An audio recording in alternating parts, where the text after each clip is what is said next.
Just take some time to be completely imperfect, to do the things that feel good, and just to kind of connect into your body and into your spirit a little bit more. That's going to be hugely helpful for you. Thank you. My pleasure. Okay, my loves, I'm going to do another little card pull and see where we're guided today. There's so many people at the moment who are struggling to find that inner peace, that sense of I'm okay no matter the circumstance. No surprises. I pulled the peace of mind card.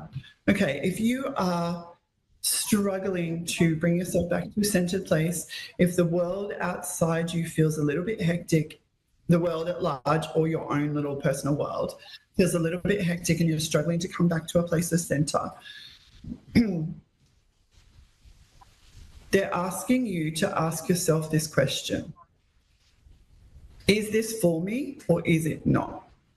Is this for me or is it not? If a circumstance, if an event is happening, if someone's attitude, if something is happening and it is not for you, you are being asked to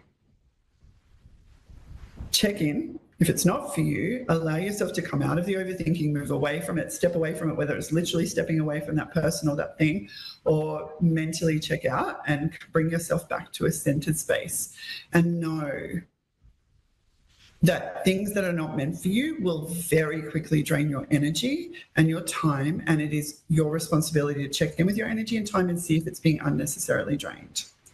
All right. Katerina, can you hear me? Yes, I can. Hi. How you doing? I'm so good. How are you doing? Okay. Okay. Do you have questions, my love? Just need a reading, like what's going on with my relationship coming up, or I just want to know what's going on with the relationship. Sorry, you dropped out for a bit there, but I think you're asking about the relationship. Yes. Yeah. Okay. Oh, you're in such a different place than what you were this time last year. So different. Can you feel that? As in, maybe physically a little bit as well, but can you feel how different you are and the things around you are compared to this time, the end of last year? Oh, yeah. Yeah, it's so different. It feels like vastly different. So what they're asking, what's different in this relationship than where you were at this time last year? Oh, no, I just want to know, is there anybody coming into my life? I just, right now I don't have anybody in my life. I just want to know, is there anyone coming into my life for a new relationship or? So what they keep pinpointing this time last year. What's the difference? What's the big difference between now and this? Because I'll talk about the relationship, but they keep showing me pinpointing this time last year and now. What's the big difference in your life between this time last year and now? What was happening for you this time last year? This time there's nothing going on. Last year I was with somebody and it just didn't work out. Okay, so that's the difference, is that you were with them and then this is different. Is there still contact with that person from last year? No. Okay. Oh, okay, that took me a little bit. Just keep going. It's so different from last year to this year. What's the difference? It's your sense of self and your worthiness, you knowing yourself well, your boundaries, what you expect, what you need, you expressing your needs. So that previous relationship allowed you to come into all of that, to recognize what you do and don't want, and to get more clear and more firm on that. So okay, first thing, before we move into this new relationship, where do you need to disconnect? That's why I asked, is there still connection with this person? Where do you need to disconnect from that last person? Is it just a bit of a, do you need to write a letter and get rid of that? Or is it a bit of a, do you need to get rid of some photos? Where do you need to disconnect from that last person? No, I don't need to get rid of anything. I'm ready. It's just, Yeah, I'll just some. It's a letter. Okay, not to them. I don't want you giving it to them. I just want you to write to yourself, for yourself, about how far you've come, what you've recognized within yourself, what your needs are now that are different to what they used to be. It's a bit of a, the way they're showing me, it's a ritual, a process of, that's where I was, this is where I am now. It's so different. No one else needs to see it. No one else even needs to know about it. This is for you. It's a disconnection from the past so that you can step into it. So you're very ready emotionally, you're very ready physically. They just energetically need you to write this down so that you're ready energetically. And then you are going to notice that this new partner that comes in, the immediate first thing with this new partner is more smiling and more laughter. Sometimes the smile, I can see you smiling, and it's this, their humor is witty and a really kind of unexpected humor, a really unexpected humor from them. So there's lots of you smiling and lots of you laughing and really enjoying that unexpected humor. So this is beautiful. Write that letter to yourself. You can keep it or not keep it, whatever feels good. It's just an energetic kind of stepping into this new chapter for you. When they come in, when this person comes in, it's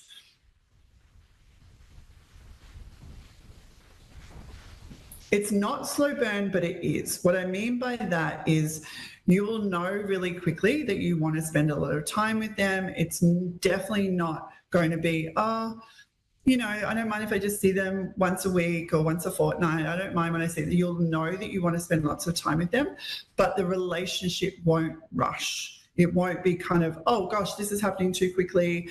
I'm thrown. The relationship will happen gradually and beautifully, but you will very much know that you're wanting to spend time with them and wanting to get to know more about them and to enjoy that beautiful sense of humor and the laughter that you have. They keep showing me you eating together. So that's something that you guys bond over, that you're eating together, you spend time talking about your days when you're eating together and enjoying that time connecting over food. When it comes to the loved ones and the people around you, how have they been with previous partners? Like your closest people around you, how have they been with previous partners? Babies, I don't know. What were you saying? The closest people to you, how have they been with previous partners? With previous partners, people around me. Yeah. Like, have they supported? What has it felt like with the close people around you? No, they're supporting me. Yeah, beautiful. Yeah. Okay, so it feels very, very different with this relationship, with the people around as well. That's why I was asking how have they been with the support. It's like another level of support for you. I think it feels like because they know it's a good match. That's how it feels. Oh, because they know. What I mean, when people around us can kind of see things that we can't see sometimes, and they're like, I don't know, we'll see. Whereas this time it's like, yeah, okay, this is a good match. Your humor is beautiful together. The things, you support each other really well. You talk things through. So the people around you are going to see that it's a good match as well. You will know really quickly that it's a good match. Yeah. You really will. Just feel it. You'll feel it. And so please it's coming into my life. It's coming into me. It's coming into my life. Okay. It's coming. They're not giving me time frames, but it's coming. They want you to spend the holidays, these holidays, do this little letter that I talk about, just writing of like, almost kind of a goodbye to the past, and I'm excited to step into the future, and I'm excited for what's to come. Do that letter over the holidays. Spend a little bit of time. So your bedroom and the places where you spend the most time, spend a little bit of time just setting those areas up for the new things that you want to come in. So maybe you put some crystals around, or maybe you get another bedside table or something like that. Set your space up so it feels how you want it to feel when this relationship is in your life. That's going to be supportive, because that's going to, you're ready emotionally, you're ready. It's just, we're basically just preparing your energetic space at the moment for them to come in.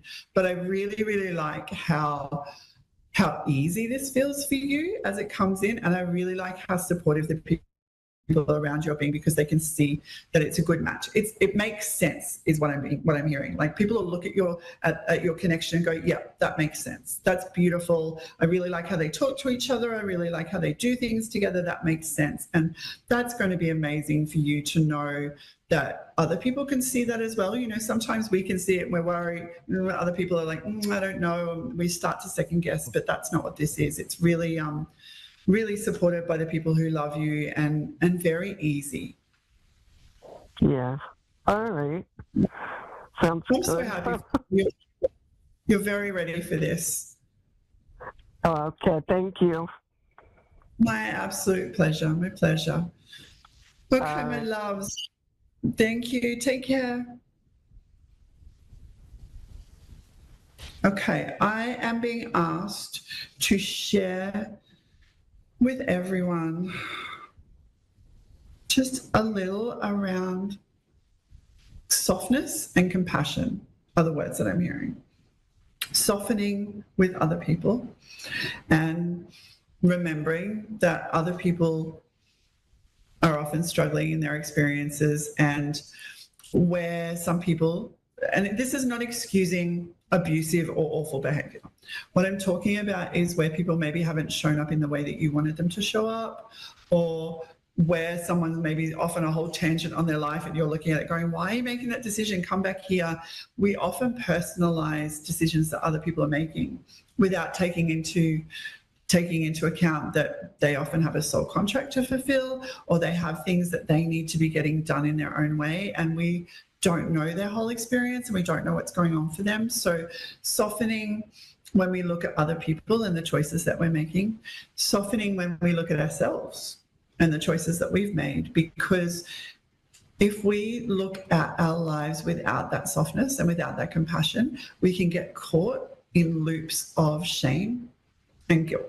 We can start to punish ourselves for decisions that we've made. And if we are punishing ourselves for past decisions, even if it is simple as, I should have done that differently, I could have done that differently, why didn't I just do this? It becomes how we operate. It becomes our main programming, and that's how we make future decisions. And you don't want to be going into new chapters in your life or new relationships or new jobs bringing in that old mindset where you punish yourself and you haven't forgiven yourself for the way that you've shown up and the way that you've done things. So allow more softness and more compassion for others and for yourself. When they want to get clear on this, when we're talking about softness and compassion for other people, it does not mean allowing people to cross your healthy boundaries. It does not mean allowing in toxicity or repeated harmful behaviors. What it does mean is allowing people to grow and to change and to learn things in their own way and in their own time. It also means softness for letting go of relationships, or letting go of people, or letting go of ideas when they've come to an end, with softness and with compassion, without gripping on going, but I thought we were going to be together forever, or that was never meant to happen. I don't want this to happen. It creates so much chaos within our mind, within our soul, and within our nervous system. So bringing in softness of, okay, I can feel that this has come to an end. It might be a job, it might be a relationship, but when you can feel that it is no longer in alignment, that it has come to an end, that it no longer is offering you anything that you need to be receiving, softly take a breath and softly release it. Softly let go with gratitude for what it taught you and for what you were there for, and allow yourself to move in to even more alignment and even greater relationships and greater opportunities. Softness will change so much of what you're experiencing, because it's the harshness and the rules that keep us stuck. This is the times where we're like, I don't know what's happening next and I need clarity, because we've got too many rules and not enough softness in how we're doing things. Okay, my loves, I'm so happy to talk to you all. I will be back next week. I am Jax Potter, the Psychic Psych. I'm all over social media.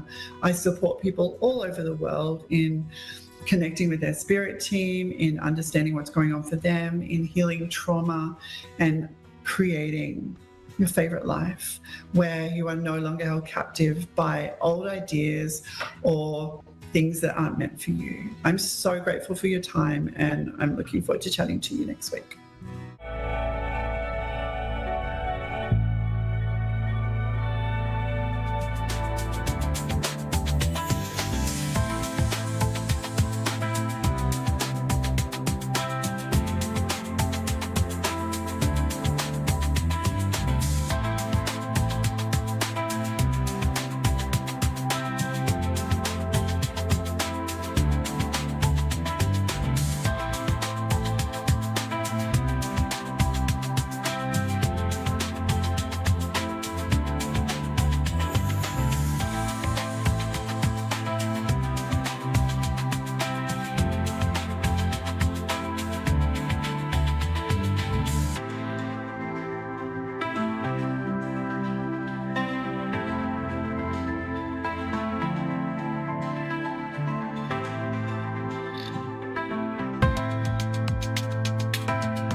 listening to A1R Psychic Radio, Earth's #1 psychic radio network, and watching Moonstruck TV, Enlightening Television.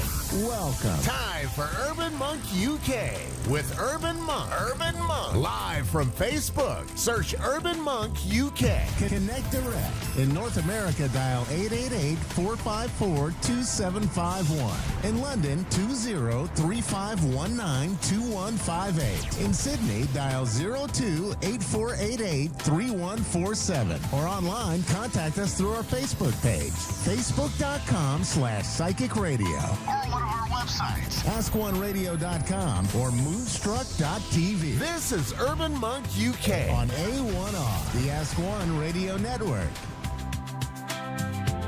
Hello, and good morning, good evening, good afternoon, and welcome wherever you're watching live on A1R Radio and Moonstruck TV, or if you're on catch-up, where were you? So, it's been a couple of weeks. I've been away. I've been all around the world urban monking, but now you can see I'm back in the monastery. So I want to start today looking at, as my usual show, Mindfulness 101 and why thinking is killing you. Let's start with a couple of quotes. So get your pen out and write this one down. Every day is a new life to a wise man or person. It doesn't. It's biblical, new man. But it's, if you think you go to bed, you go to sleep. Really, let's look at that as if we were dying. Okay, you go to bed, you die. You wake up in the morning. It's a whole new life. So let's get rid of what happened yesterday. Let's get rid of the things, the baggage that we're carrying from previous times, previous lives, previous moments, previous experiences, and put them to one side and start afresh. And there's a couple of other things, and I've been thinking about this while I've been away doing my trip and my counselling and my journey around the UK. Hurt people hurt people. Okay, it's very important.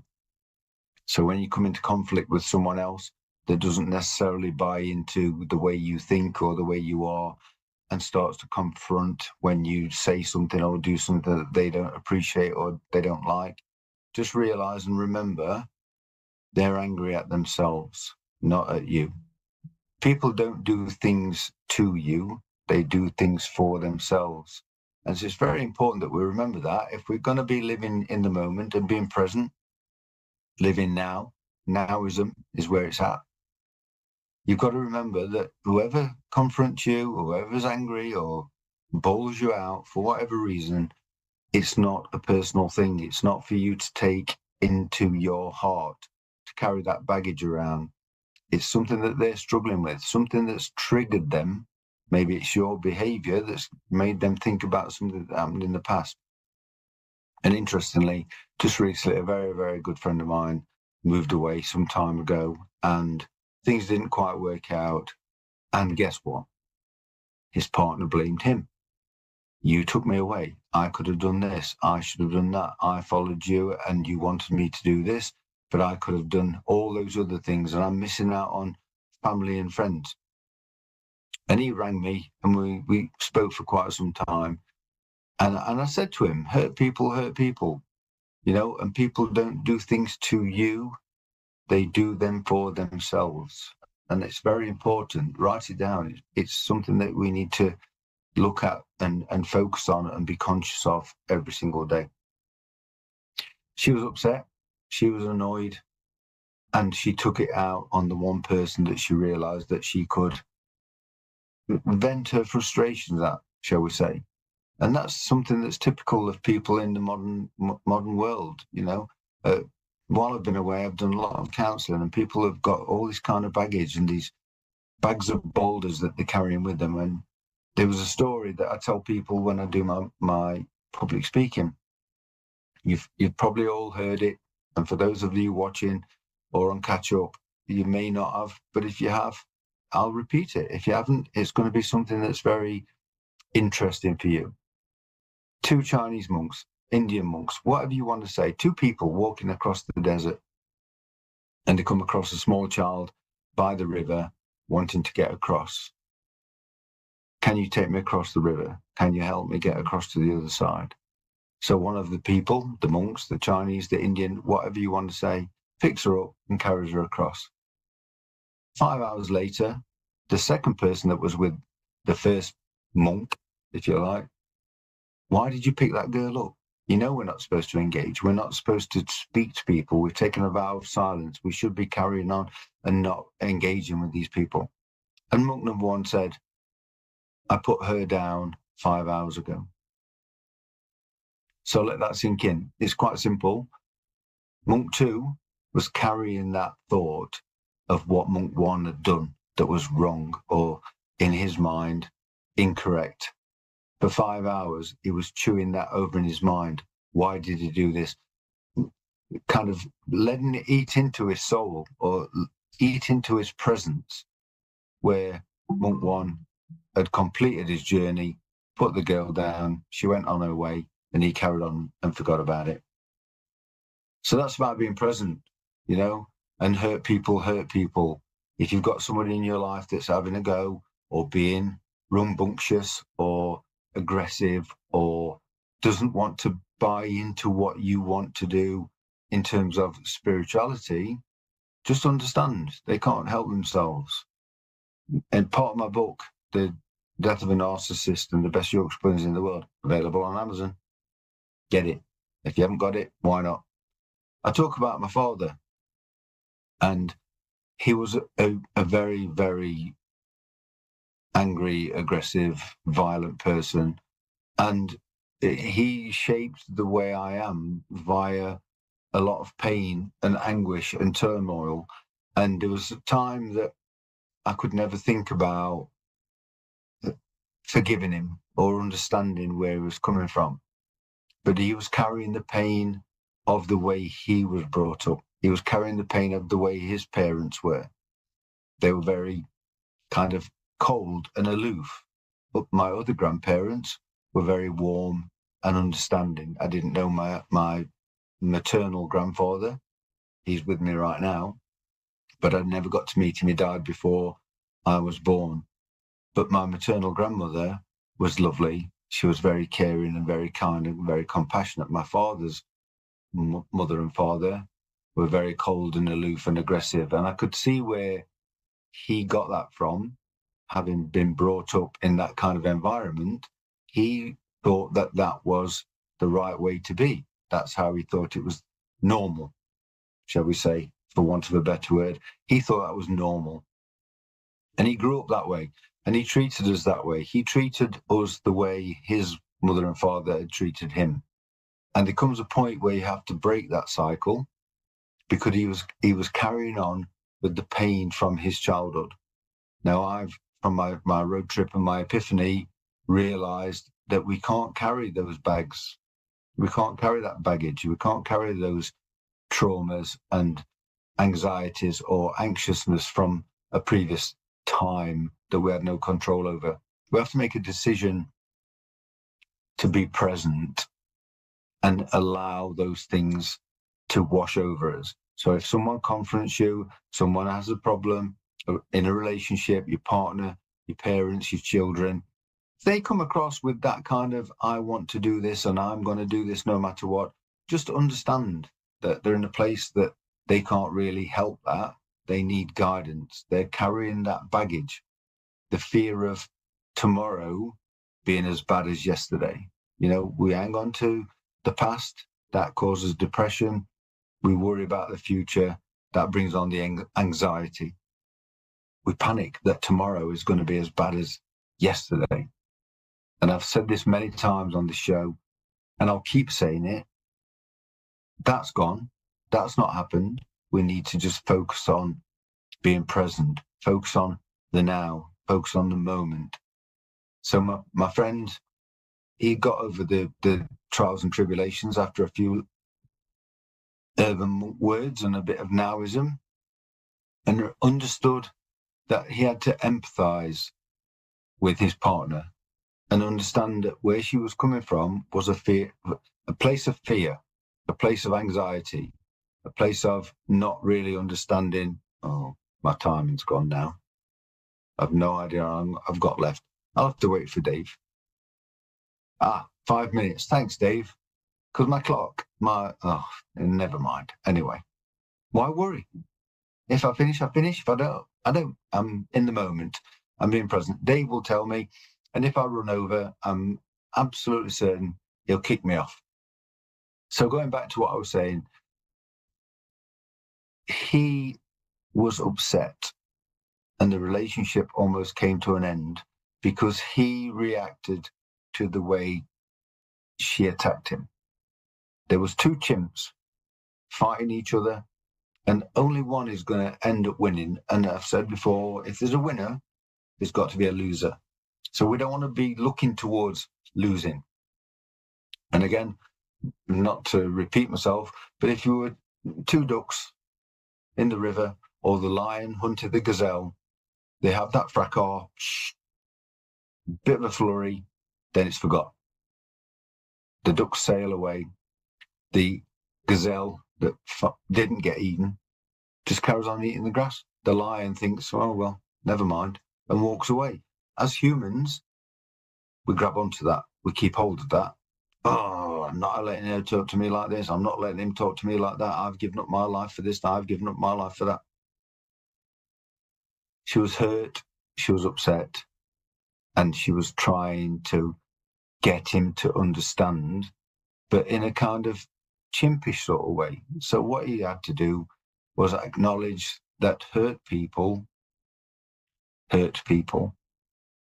Okay? Hurt people.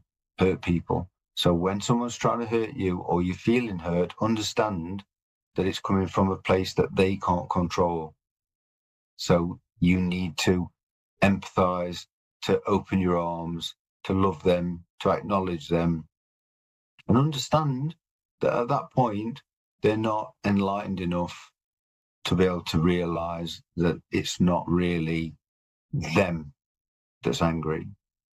It's the historical past, the evidence, the things that have brought them to that place that they bunch up together and use as a kind of barrier to get some kind of semblance of hope or satisfaction. Don't take it personally. Hurt people.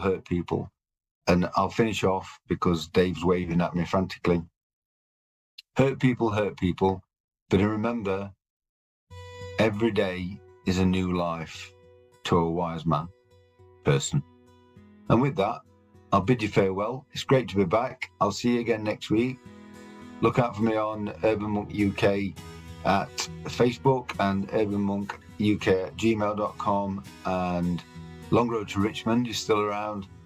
And look for Amazon, The Death of a Narcissist, and The Best Yorkshire Puddings in the World. And I'll see you all next week.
Psychic Radio, Earth's #1 psychic radio network, and watching Moonstruck TV and Lightning Television. Welcome. Time for Guided Whispers, Insights with Robin. Live from RobinWolf.com. Connect direct. In North America, dial 888-454-2751. In London, 20-3519-2158. In Sydney, dial 02-8488-3147. Or online, contact us through our Facebook page, facebook.com/psychic radio. Or one of our websites, askoneradio.com or moonstruck.tv. This is Guided Whispers On A1R, the Ask One Radio Network.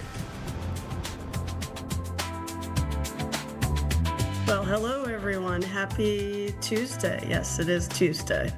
I hope everyone is doing well. For those of you who don't know me, I'm Robin. I live in Asheville, North Carolina, but I also do a lot of Zoom and FaceTime readings. I am a psychic and an evidential medium and an animal communicator. And I also mentor students and teach circles. So welcome. If you're interested in having a reading today, just let them know, and I will do one. I'm always excited to do readings here on Tuesdays. I know it's coming up to the holidays and Thanksgiving, and I was thinking about it last night while I was doing a circle with some new students. And I know it's a really tough time. But I feel like as long as you know that your person or people that have passed they're walking beside you, even though they passed, if you can just try to feel them or try to just know that they're in your heart still. I think that helps. I know it doesn't help a lot, but I think it helps a little bit. What I've noticed helps a lot of people is knowing that their loved ones like to show them symbols. Yesterday I was asking a question, asking spirit a question, and I was worried about something. And I just wanted a sign that everything was going to be okay. And suddenly I was looking out my kitchen window, and on the fence was this hawk. And the hawk was yapping at me.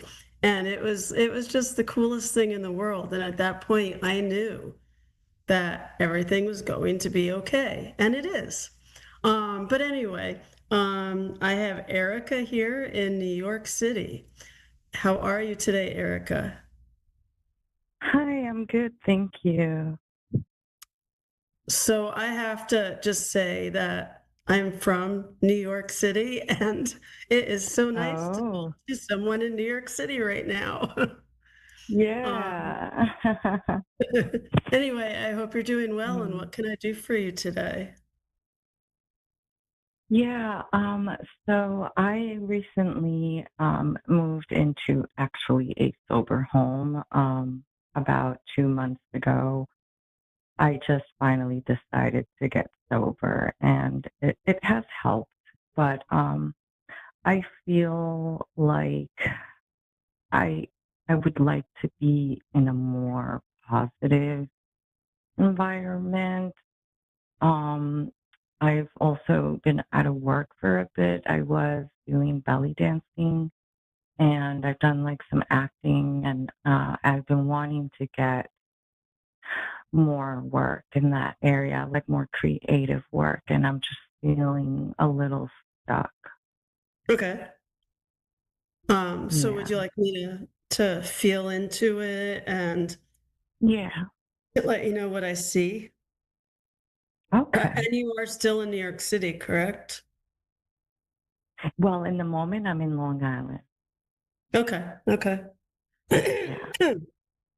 And are you feeling better? Are you feeling,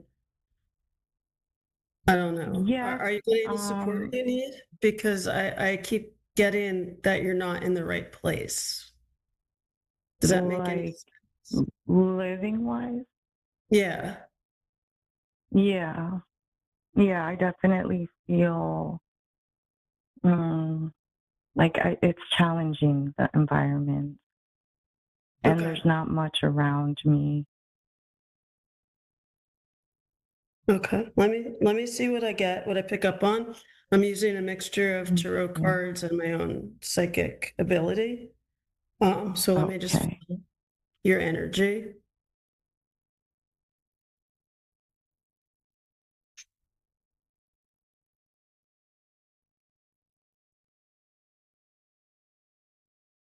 So what I'm really picking up on is that you need, so I'm picking up that you need to trust yourself more and have faith in yourself.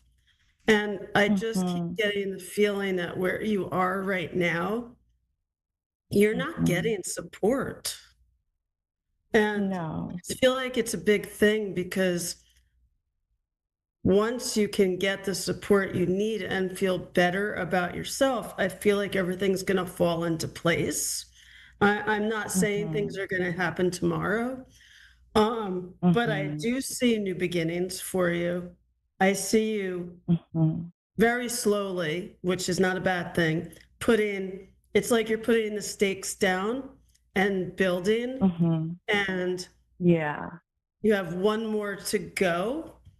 And then I feel like you're in Mhm. a good place. Does that make any sense? Okay. Yes, Because it I does. feel like, I know you feel stuck, but I don't feel like that Mhm. stuckness. So what I'm getting, I know Mhm. this sounds crazy, but when we feel stuck, we can still walk, right? You're not being held Yes. captive. At least I don't think you are. Right. And if you are, that's a problem.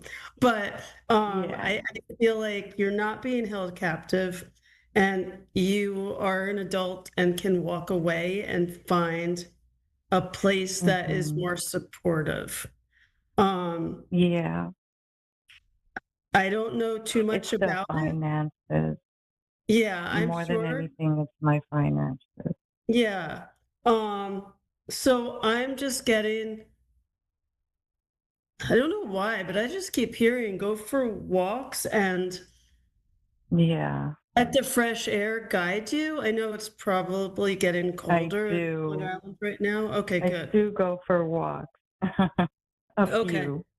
good. Because I feel like, would you understand that you're taking notes or writing lists or Mhm. journaling right now? Because I Yeah. keep Well, seeing you yeah. writing or scrolling. Mhm. Okay. Yeah. So I feel like I keep getting that the more support you have, the more you're going to feel better about yourself, and Mhm. things are going to open up for you. And I keep getting the feeling Yeah. that just not, well, we're still in November, but in December, I do feel like Mhm. something is going to come your way and you're going to be Mhm. invited.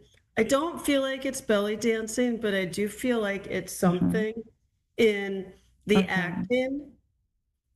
And Mhm. do you go to any meetings with other actors or other people in the business? On Not in the moment.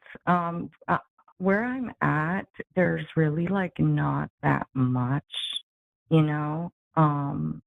And it's not like you could really walk around to meetings and stuff. Can you join But anything on online, on Zoom or anything? yeah. Because I feel like that is going to open. I just feel like you're going to get more support. You're going to talk to other people that are going through the same things and similar things as you. And Mhm. there's one person you're going to meet who is going to take you to the next level. Um, and I feel Yeah. like it's going to happen fast, but you're going to find that Yeah. balance. Like you feel like you can't see into the future right now. You feel like you're wearing, Mhm. something over your eyes where you can't see, and that's normal. Mhm. But I don't Yeah. feel that stuckness is going to go away when you meet that one person. I don't feel like it's in Yeah. Long Island either. I feel like it's more Mhm. Manhattan, and I don't know why I'm hearing Yeah. Brooklyn. Is there somebody in Brooklyn that Oh you're my friends God, with? that is so funny you say that. That's where I did some shows during the summer, Okay. and on the 28th, I have a gig in Brooklyn. Okay, because I feel like that in November, correct? After Thanksgiving? Yeah. Okay, so I feel like that is going to bring, I just keep hearing Brooklyn. So I feel like that might be the Mhm. opening that you need because I don't feel like Mhm. you're staying in Long Island. I feel like you're going to either Yeah. move back to, like, there's somebody who's going to help you. Not a romantic That would be person, awesome. but somebody that is going Mhm. to say, hey, why don't you just stay here? Or why don't you do this with me? Yeah. But it's going to open That doors would that be you're not great. seeing yet. Um, That I would be see awesome. money coming in.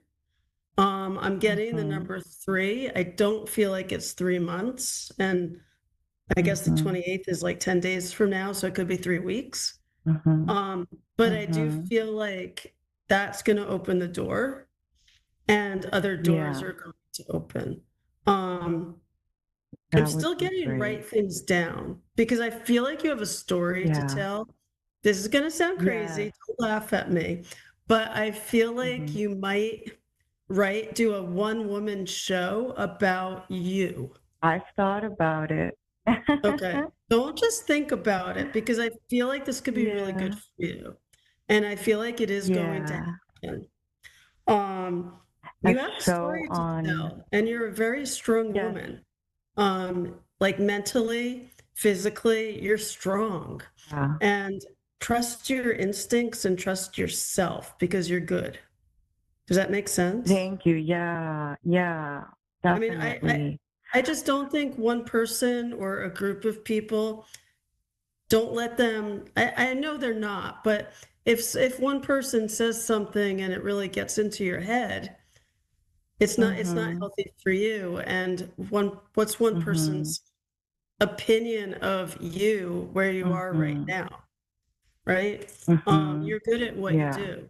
And I also feel Thank you. creativity with you. So I don't know if it's Yes. painting, drawing, but there's Like something so that you can many. add. Sorry? Yeah, there's so many creative things that I enjoy and that I'm good at. Good, because you need to start doing it. I feel like once you can look at yourself in the mirror and smile and say, I am, then, write affirmations down every morning. Hang it on a mirror or say it a few times a day. Put it on your telephone. Yeah. It's going to help with your own state of mind. Yes. I do have some Post-its. It's one of the challenges is like my environment. I have to constantly like clear myself and center because I just feel everyone's energy and there's just so much negativity. So it's been challenging for me to get into that flow a lot of times. I understand, but I do feel like Yeah. something is going to open up in Brooklyn, and I don't feel like you're going to stay in the environment you're in for too much longer. So I know we're That's running what I out of was time, hoping. but keep cleansing yourself with the walks and everything else. And I really do feel like this is going to be it for you. Meaning this is going to open that door that you need to move forward. That would be so amazing. I wish you the best, and I can't wait to hear what happens after the 28th. Yeah, me too. Well, let me know, because I think it's going to be great. Yeah. And with that, I'm going to wish you a happy Thanksgiving and just keep the faith.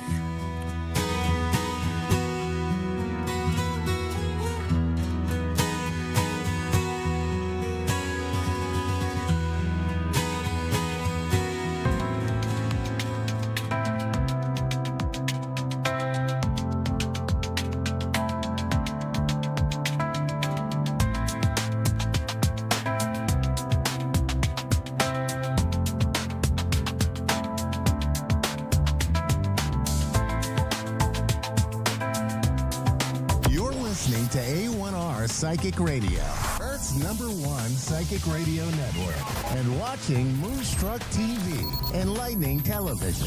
Welcome. And now, Reverend Elliot's Magical Window with Reverend Elliot.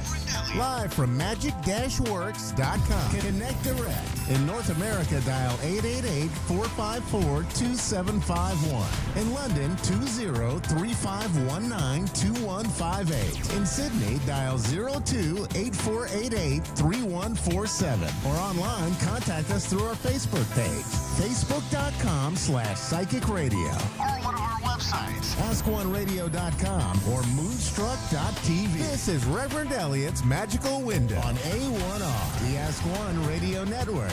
Greetings, fellow seekers of truth, wisdom, and light. This is Reverend Elliot coming to you live tonight, November 12th, from the Soviet Socialist Republic of New York City, where we're we're about to ring in a whole new world order. So, yep.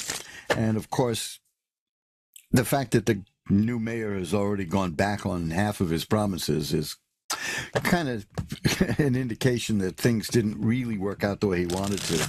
I don't suspect he thought he'd win. That's the funny part. It's like the movie The Candidate. Where I don't want to spoil the ending, but the ending, I suppose. Almost everybody knows the ending by now, which is that the guy doesn't know what to do once he wins. It's a laugh riot, and that's what's going to happen here in New York. We're going to have a laugh riot, and I will certainly keep you posted on all of that, because there's very little damage that can be done to this town. The thing is, I can't believe this must be new people to the city, because easily everything that the mayor-elect has promised to do as mayor, he can't do. He doesn't have the authority. Now, the odd part is his idea of taxing rich white people, which, that isn't even going to survive the Supreme Court because of what he said. But the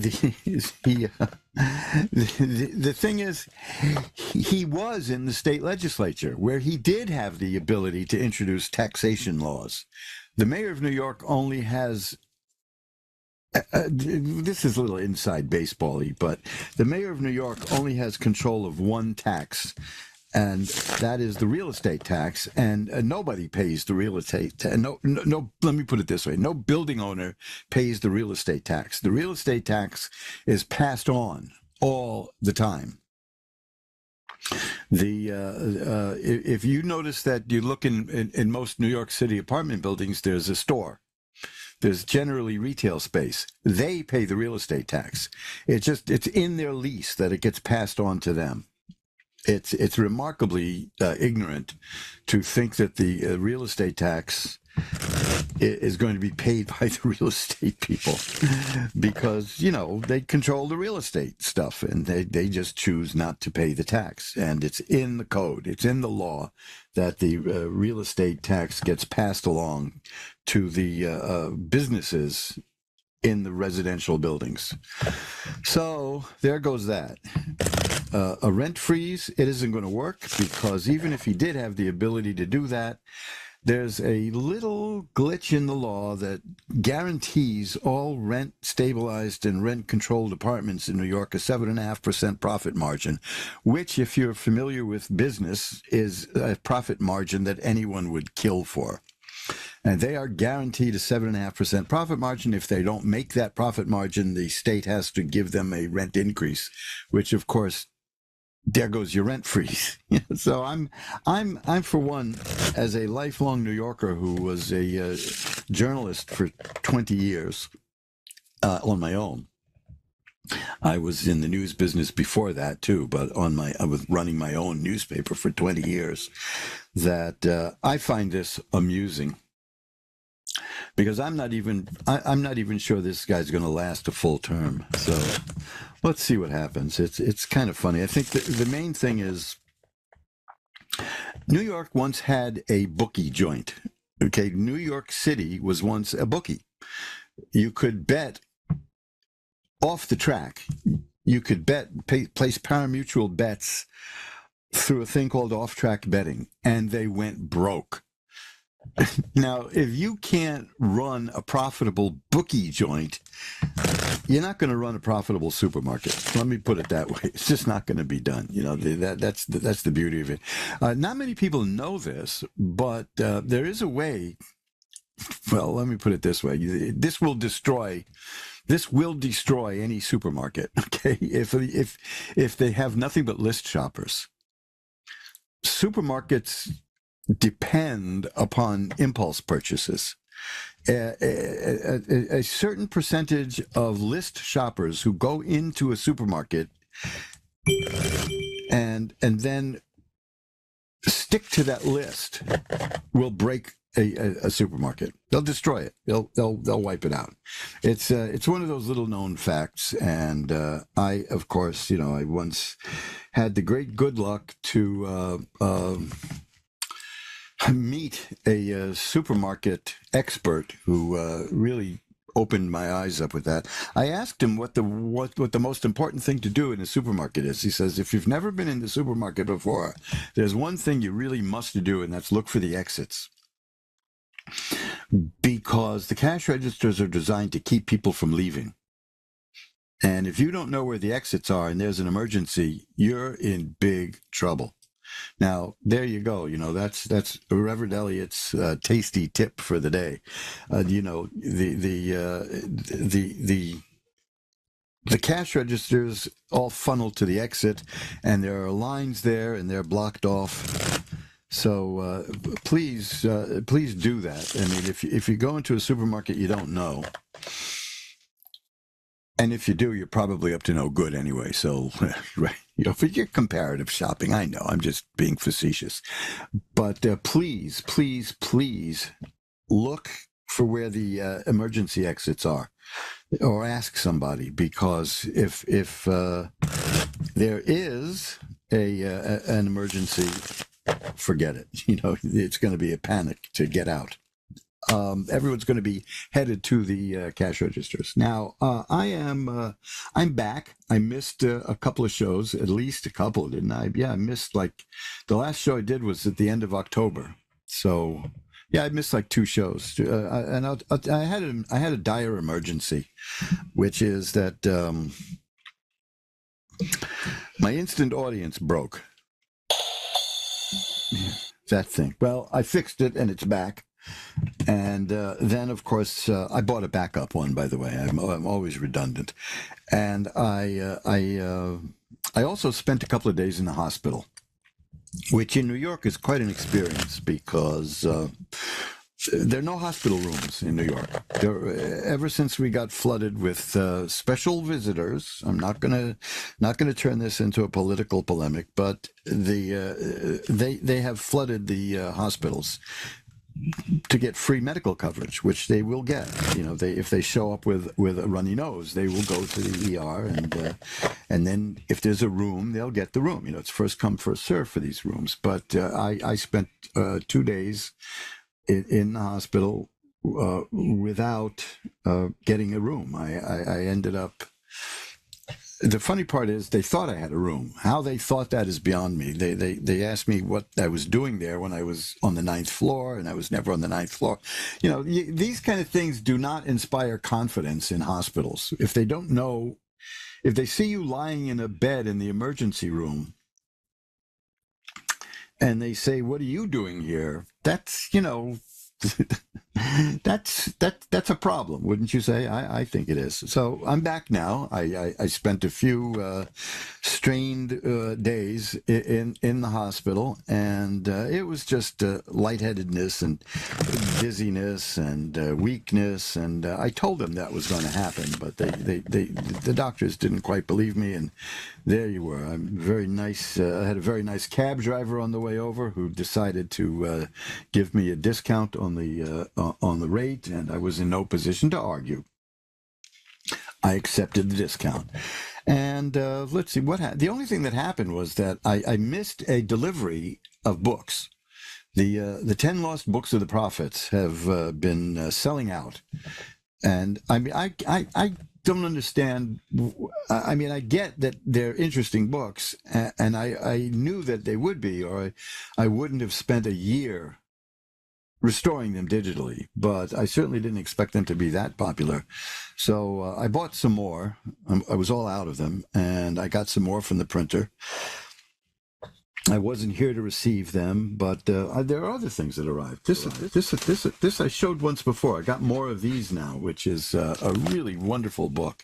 If you can see what that says there, it's the Kabbalah of numbers, and that's a marvelous book on numerology and Kabbalah, as opposed to Kabbalah. Now, some comics used to make a joke about that back when it was chic to a guy get in the to get into that stuff. But the difference is that Kabbalah is a almost non-sectarian Western magical system. Kabbalah is the Hebrew mysticism. So there you go. That's the difference there. So these are things you pick up along the way when you study esoteric things. I also, when I got back from the hospital, I found, to my utter delight, I was looking for something on the internet, and I found that the Progressive Universal Life Church is back. And they will ordain you free, and they were gone for quite a few years. Pastor Jack Stahl was the person who started it. He had the distinction once of being voted the weirdest person in America. But I like the guy. I think he's fascinating. So if you have any interest in getting a legal minister ordination, 100% on the square. It's real. It's, the First Amendment applies here. It's freedom of religion. They are a registered church, and they can absolutely, definitely 100% ordain you. That's where I got my first ordination. I have a couple of other backups because, like I said, I like to be redundant, and they went away for a while, but they're back now. Just go online and look for the Progressive Universal Life Church. I hope that their surprises come back too, because they used to do meditations. I'm a little bit nauseated, a little. What's the word? That's not quite the word I'm looking for, but I'll be able to mute the sound and picture if anything grotesque happens. I've got a little bit of indigestion, so to speak. I'd fire my cook, but it's me, so there's no point in doing that. So I guess that kind of covers all the bases here. I highly recommend the Progressive Universal Life Church. There are certain advanced degrees that you can order there that are also legit. That's the beauty of the First Amendment, is that it's all legit. They can't tell you how to run your religion, and they are a registered educational facility, and I still have a few things from them too. So I highly recommend the Progressive Universal Life Church, and tell them that Reverend Elliott sent you if you contact them. Tell them about Reverend Elliott's magical window. I don't think I even told him about that yet, because I'm not even sure if they were around when I started doing this, and I've been doing this well over 10 years now. So it's just I'm glad to see them back. That's all. It's like your old school just reopened. Although the old school I was in was shut down by the state for cruelty to children. But that's another story altogether. I will be back soon with an interesting and fun blog post as soon as I remember how to write it. There's a rhythm when you write, when you're doing prose, and the rhythm was all there until my computer died, and then I ended up in the hospital, and so I've kind of been thrown off of it, but it's a fun little recollection of an encounter I had with a delightful young lady who became subsequently a movie star in 1978. And now, just in case you're interested, I will probably have a picture of her, but I will not be using her stage name. I will be using the name she had when we were together, shall we say. The other thing is, I'm trying to write this in a way that doesn't make me seem like a cad, because I don't believe in tell-all books and things like that. But we there's some interesting things that attach to this time together, and helped shape my beliefs about relationships, shall we say. So That's life, right? So I'm glad to be back. I'm sorry if I scared anybody, but by disappearing like that. But it was necessary. I was quite ill, and I deal with medical people routinely, but they sometimes forget that all the people they deal with are in fact ill. So I can't always give them what they want when they want it, and that bothers them. So anyway, that's cutting a little too close to the bone. So I'd rather not get into that right now because there's no reason to discuss that.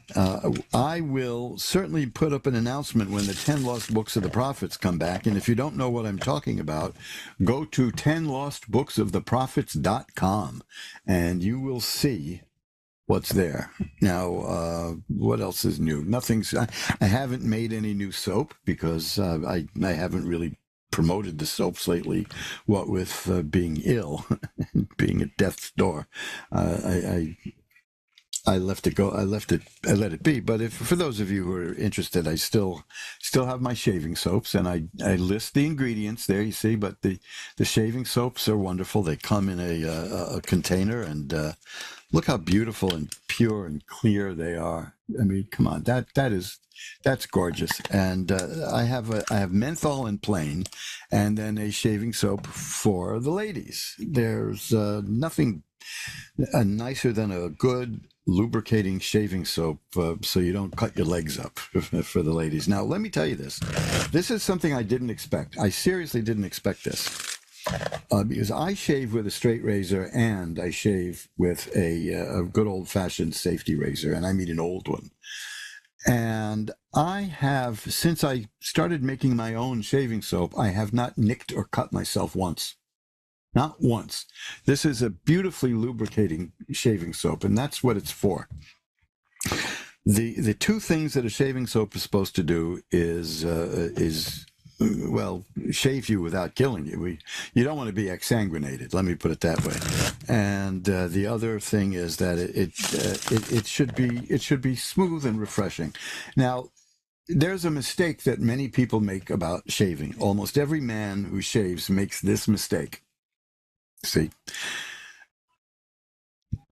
get over to mojoacademy.org and check out the shaving soap page, and you'll see a brochure free to download about the biggest shaving mistake people make. And I'm giving that out free so that you can see what you might be doing wrong yourself. Who knows? I mean, it depends on how you shave. But even if you use foam from a can, which I despise, people make this mistake, and it can hurt your shave. So check out mojoacademy.org. Look at the Mojo Brothers Shaving Soap tab at the top there, and hey, get that download. Because it's printed front to back, and you can read it anytime you want and carry it with you and say, "I, sir, know how to shave." And there you go, right? You can impress the 5 or 6 people who are interested in this stuff. Actually, 5% of men shave the old-fashioned way with a shaving soap and a brush and a mug. And by gosh, I'd love to increase that to maybe 6% sometime. But that's a whole different story. Now, I am doing my usual gab fest here because I missed you for 2 weeks, and the verbiage backs up, and I become quite talky, or as they say, full of chat, which is that's not the past blue perfect. The words don't need to bubble out of me now because I'm settled in. So why don't we go ring a bell 3 times to declare sacred space and start tonight's free readings. And with that, I'm going to pull back the curtain on the magical window, and we'll go to Melissa in Sandy, Utah. Hi, Melissa. How are you tonight? I'm good. How are you doing? I'm doing well. What can I look at for you? I like general reading, what's going on with me, kind of what you see. Anything I see? Yeah. Okay, be happy to do that. Let's just shuffle them up again here as long as I have you on the line. Which raises an interesting question, which is, why do I spend all that time talking to the audience at the beginning while shuffling the cards if I'm only going to shuffle them again once you ask me what you have in mind? So I guess the answer is no good at all, right? It's just a waste of time. You might want to do something about that. I bet it's a nervous habit when I've been away for a couple of weeks. So let's cut the cards. Probably, huh? Yeah. Oh, the Emperor is here. That you're a person who knows how to take control of things. Is that so? I would hope so. Okay. Well, according to this, it is. Did you have something kind of sad happen to you recently? Yeah. Okay, because I'm seeing, you don't have to go into any details if you don't want to. There's a lot of people listening, and I get that it takes courage to speak up in front of all these people. But this is the Five of Cups, and the Five of Cups is about a person who has suffered a partial loss. It's not as bad as you think it is, but it hurts. You know what I mean? That kind of thing. And the thing about the person here is right now she's looking at the three spilled cups. And at some point, she's going to turn around and look at the other two cups, and it'll be better. But you don't have to hurry that, if you know what I mean. You know, if you're upset or sad about something that happened, let it play out, okay? Yeah, I lost my middle son. Oh no, that's pretty bad. You know, that's as bad as it gets. Well. But at some point, you know, we absorb that, and it becomes part of who we are, and the memories will start returning that are good. You know what I mean? And you don't get the thing about this card is you don't get over these things, but you take them in as part of you, and they hurt. Not saying they hurt less, but they hurt in a different way. You know, and there's also a joy that attends to the good things that you remember. So that's important too. The Three of Rods tells me that you're waiting for something that is about to develop. That you've set some wheels in motion for things.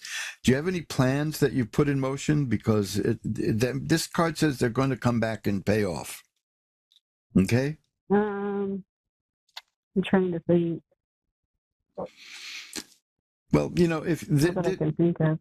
well, the rods tend to deal with business and work. So if there's any kind of proposal you're putting forward somewhere, or if you have an idea for another business, or to do something that you want to do that you'd like to do yourself, it will develop, because the person is looking at two ships rather out in the harbor.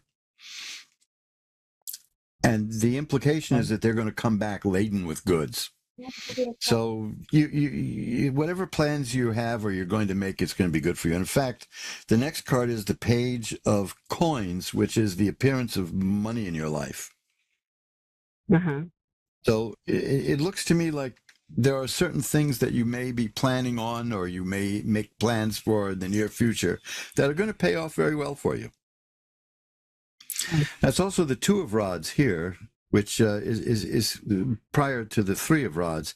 So yeah, that's the build up to the ships returning. So yeah, you may not know it now, but you're going to come across something that you're going to develop and you're going to do very well with. Okay. All righty. Anything else you want to look at? No, I think that should be it. Okay, so well, I will light a candle tonight for your son's spirit and for you. How's that? Yeah, do you use his presence with me? I didn't hear that. It is his presence with me. Oh, let's see.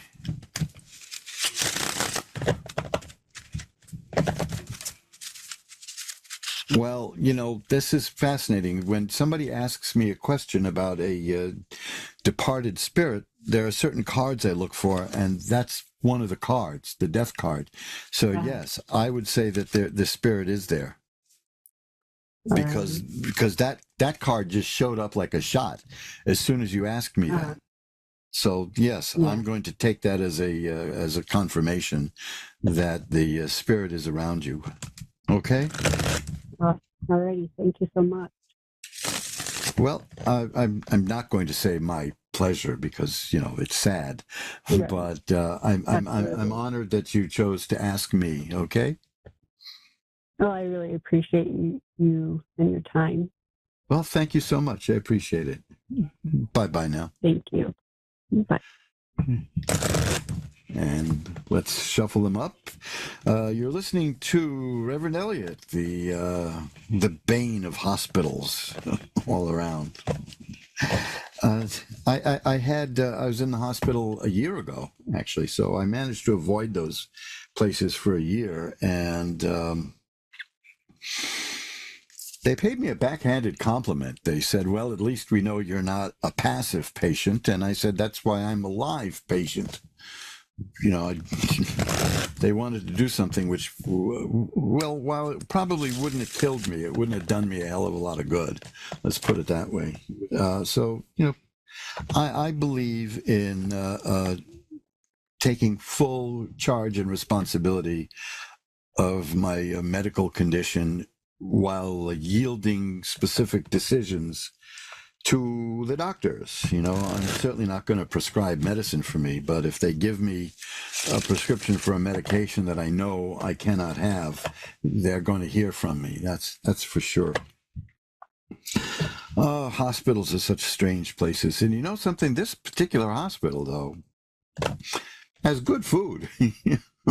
That's the funny part. The only thing is, like a lot of hospitals, if you get a breakfast tray with like scrambled eggs in it, they will also put the toast in there so that it's been steaming under a lid for a good hour. So yeah, that doesn't do toast very good. It sort of de-toasts it. But the eggs were very good. I wasn't there long enough to eat more this time, but that's okay because I had no appetite. That was one of the reasons I went. This is a shocking announcement, but they're telling me that I'm a bit underweight. Hang on one second here. I need to do something here. Okay. And just waiting for some technical stuff here.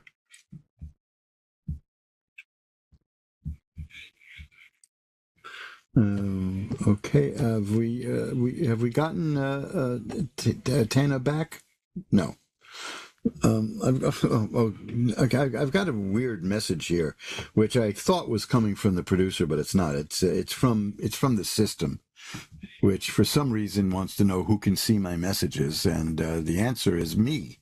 So that's all. That's what we did. I have a lot of interesting plans that I came up with while I was in the hospital.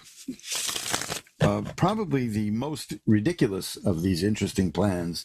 A lot of you know that when I'm not doing this show and I'm out and about in the city, I wear an eye patch because I've got a bad eye. And I have to kind of block it off. I don't wear it here because it would cover me there. But I must have had a fever because I looked at my notes and I saw, oh gosh, how do I put this without you people? I'd like you to laugh with me, not at me. Let me put it that way. I decided to sell advertising space on my eye patch. And by gosh, I'm going to do that. I'm going to make a website for it and a brochure for it. And I'm going to sell. I mean, why should I have blank space over my face when I could sell an ad? So if you have something that you think will fit there, Well, don't let me know because I don't want to take this too seriously. I'll probably make up a few fake things and maybe I'll advertise a few things that don't exist anymore, like, like fizzies or Bonomo Turkish taffy, which every few years it comes back for some reason. I guess there must be a bunch of dentists who like to bring that stuff back. Anyway, we got our technical stuff ironed out, and now Chris in Lexington, Missouri is next. Hi, Chris. You're on with Reverend Elliot. Hi, Elliot. It is Chris again. I'm so glad I got you. Yeah, you've been away for a while, yes? Yeah, some things transpired for real. How I was fearing the worst, but I was getting so many signs that things were going to work out, and then I ended up missing a court date because my ride didn't show up, and then they kept me for 29 days, and it was incredible. And then I lost my home. I was without a computer for like a month, and that's almost the same thing. I actually thought of you during that time period because I didn't want you to think that I had like banned you or something, because you. No, and I've been wanting to reach out. I just haven't, and I caught the tail end of whatever you were saying before I came on. So I'll send you an email tonight to follow up to see what you were talking about and listen to the replay on Spotify. So because I think I might be able to help you out. No. So basically, I lost the people I was staying with. Kicked me out, said I couldn't come back.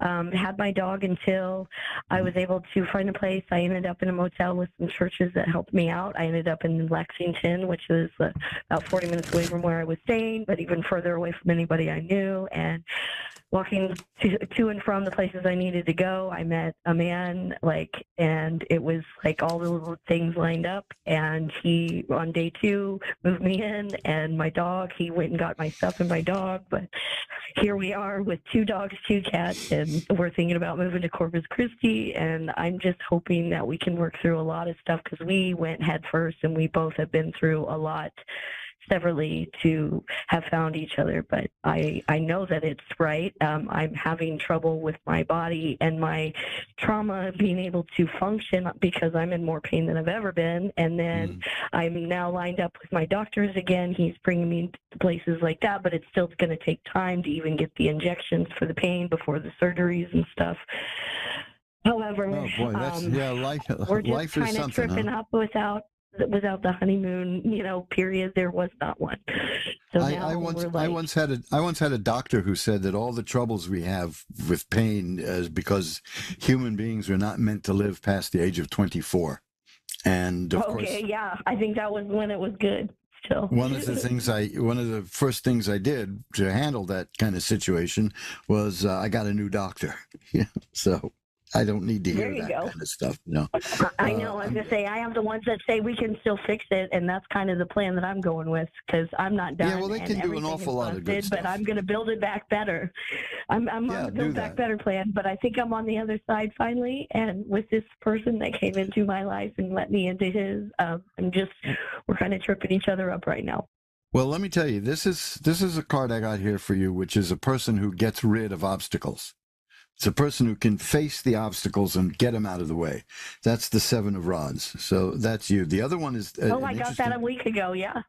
And the Ace of Rods is here also, which tells me that there's a possibility of you starting a new career and a new business. Here's the thing. Guess what he does? He's a magician, balloon artist. He is the magician. Oh, there you go. That's good.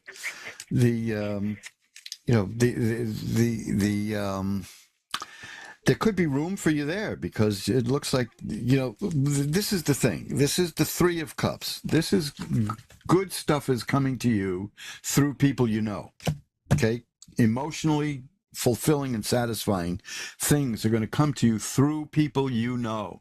So that's the way to do it. I don't know anybody anymore that I talk to. At least I lost most of my family. I'm still waiting on my inheritance. It could be a cab driver. It could be. I met a wonderful woman last week, and she wrote a book, and I'm going to help her with promoting that and her series. She actually wrote 5 books. But I was randomly walking down this this street because it's so beautiful here. It's one of the Civil War towns here in Missouri. And I grew up in the second biggest battle of Missouri in the Civil War was where I grew up in Glasgow, Missouri. And where I ended up was in Lexington, Missouri, which was the biggest battle of the Civil War here. And it's beautiful here. And I'm looking at all the fall leaves and the colors in this bush. It's just like the reddest, pinkest, prettiest, beautiful leaves, and she's laughing at me from her porch, and she comes over with an hour later we became best friends. So let me tell you, everything's been serendipitous. I'm glad to hear from you because, as I said, I was gone for a month without a computer. And then I ended up in and out of sick bay or whatever you want to call it. I only was in the hospital once, but I wasn't able to make it. I've been feeling for you. I wasn't. I felt like you weren't feeling very good either. And I just needed to have something good to talk about before reaching out to anybody that already knows my burdens. So let me just tell you this one last thing before I go, and then I'll look for your email. Okay? Yes, absolutely. Because I've been wanting to reach out to you. The Queen of Cups is here. That is a person who is fully able to handle her emotional life, and good stuff is coming into your emotional life. As see, this is the unexpected emotional thing that happened. This is meeting that you didn't expect to meet that person, right? Oh no, my heart being involved in this was something I had turned off. You know, that's the Four of Cups. So that was there. Now I'll leave you with this one, which is the Ten of Swords, which is you've gotten this one before, which says that the bad stuff is over. So you're always close to it ending, and I think it's going to come back again. That's followed by the Wheel of Fortune, which is change in your life. Yeah, and the I've change been getting that is this the Ace of Cups. That's emotional happiness and romance, and great love and happiness. Okay, so send me whatever you want as an email. I am, and I'll get back to you on that. Okay, because it was really messed up with what happened with the computer, and then I got a new computer, and suddenly I realized that my other computer was so old that none of the stuff I plug into it works. I have a different set of USB connections, so I had to get all kinds of things to adapt. So it's good to hear from you. Stay in touch, okay? You, Elliot. And yes, I will look for that email. Your voice was what I needed. Thank you so much. I appreciate you so much. I appreciate everything you are. Well, my pleasure. And thank you very much for the kind words. Bye-bye now. Oh, I appreciate it. Good night. And we're all shuffled up. So look at that. We went round the corner. We were 20 minutes to go. Boy, that, it goes by so fast. I guess I should learn to maybe control myself at the beginning, but I really enjoy speaking to you guys in the collective, or especially the individual. But here we go. Tammy in Dallas is on with us. Hi, Tammy. You're on with Reverend Elliot. Hi. Good evening. Good evening. How are you tonight? Oh, I'm doing good. Thank you. Good. What can I look at for you? I guess just general. Just a general reading? Sure. Yeah. Let's see what we get here. I'll cut the cards and give them a quick shuffle. If I know what I'm doing, that's. I always worry about that. I never was good at shuffling cards. This is why I never went on a riverboat, Well, I don't either. Yeah. Okay, let's see what we got here. We have the Queen of Coins. That's a person who is nurturing in terms of money. You know what I mean? That you know how to deal with money. You know how to make money grow. There is a rabbit on this card, which of course is a symbol of making something multiply and grow. But that's good. You're good with money. If you get, I don't know if you have any, but when you get money, you're good with it. So that's worth knowing. I'm good at spending it. Well, there you go. That stimulates the economy. So we can thank you for the low inflation rate. The Two of Swords is here, which means that you're feeling a little bit stuck in life right now. Is that so? Yes. Okay, well, that's something that it's not going to last forever. I've got the Two of Coins here too. That's another duality thing. That tells me that you can juggle money. Again, it goes back to that first card. You're good with juggling money and making it work. The Ten of Rods is here, which is a warning. I don't even see how that fits in, but it's a warning not to overburden yourself. Are you working several jobs by any chance? Just a lot. A lot. Okay. Yes. Working a lot of overtime. It's just it's a warning not to overburden yourself, but you know what your limits are. Yeah. Other than that, I'm not seeing any speed bumps in life for you. I'm seeing there's the Empress again. That's somebody who can make things grow, and money is certainly involved in there. There's the Nine of Rods, which is a person who is prepared for what life has in store. You've been around, you understand what's going on.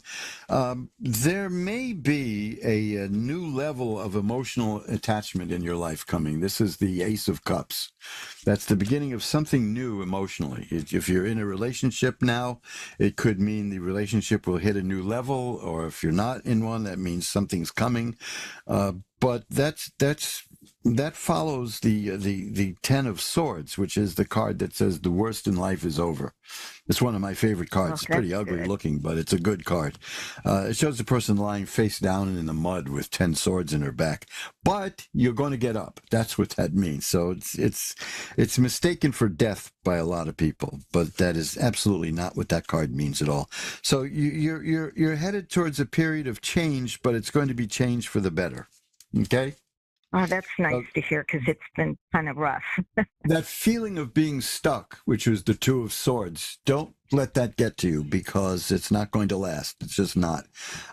In fact, I see here two more cards. The one is the Eight of Cups, which is walking away from things in life that aren't working out for you and going to things that are working out.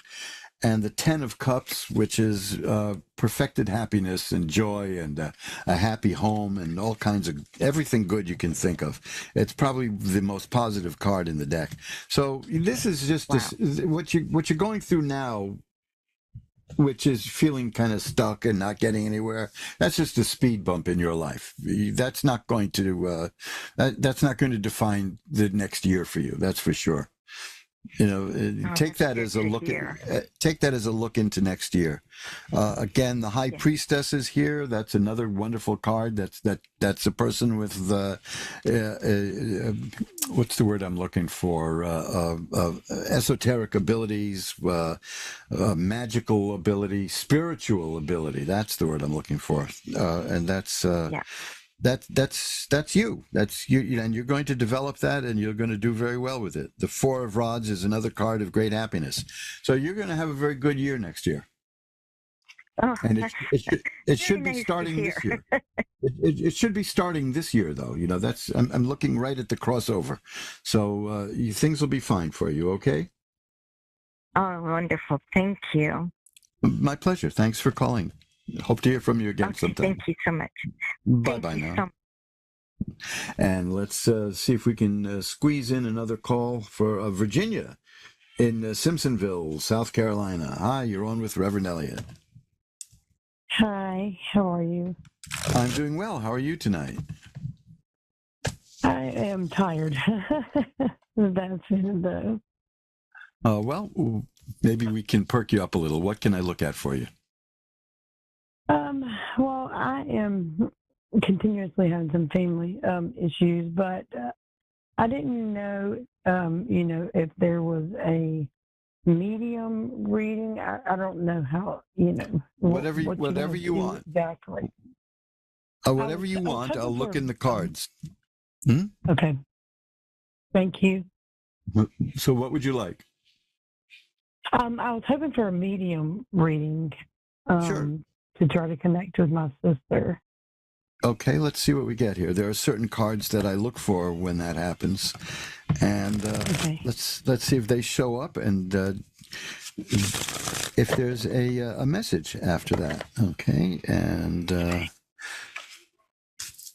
I'll cut them again. I'm not seeing one of those cards that are emblematic of an afterlife reading. So let's try this one more time and see what we got. Okay, I'll cut them again, and well, this is one of them that this is not my most definitive one, but it's good. Okay, it's the Judgment. It's the Judgment card. It shows the recording angel and people coming out of the grave. So that symbolizes passing.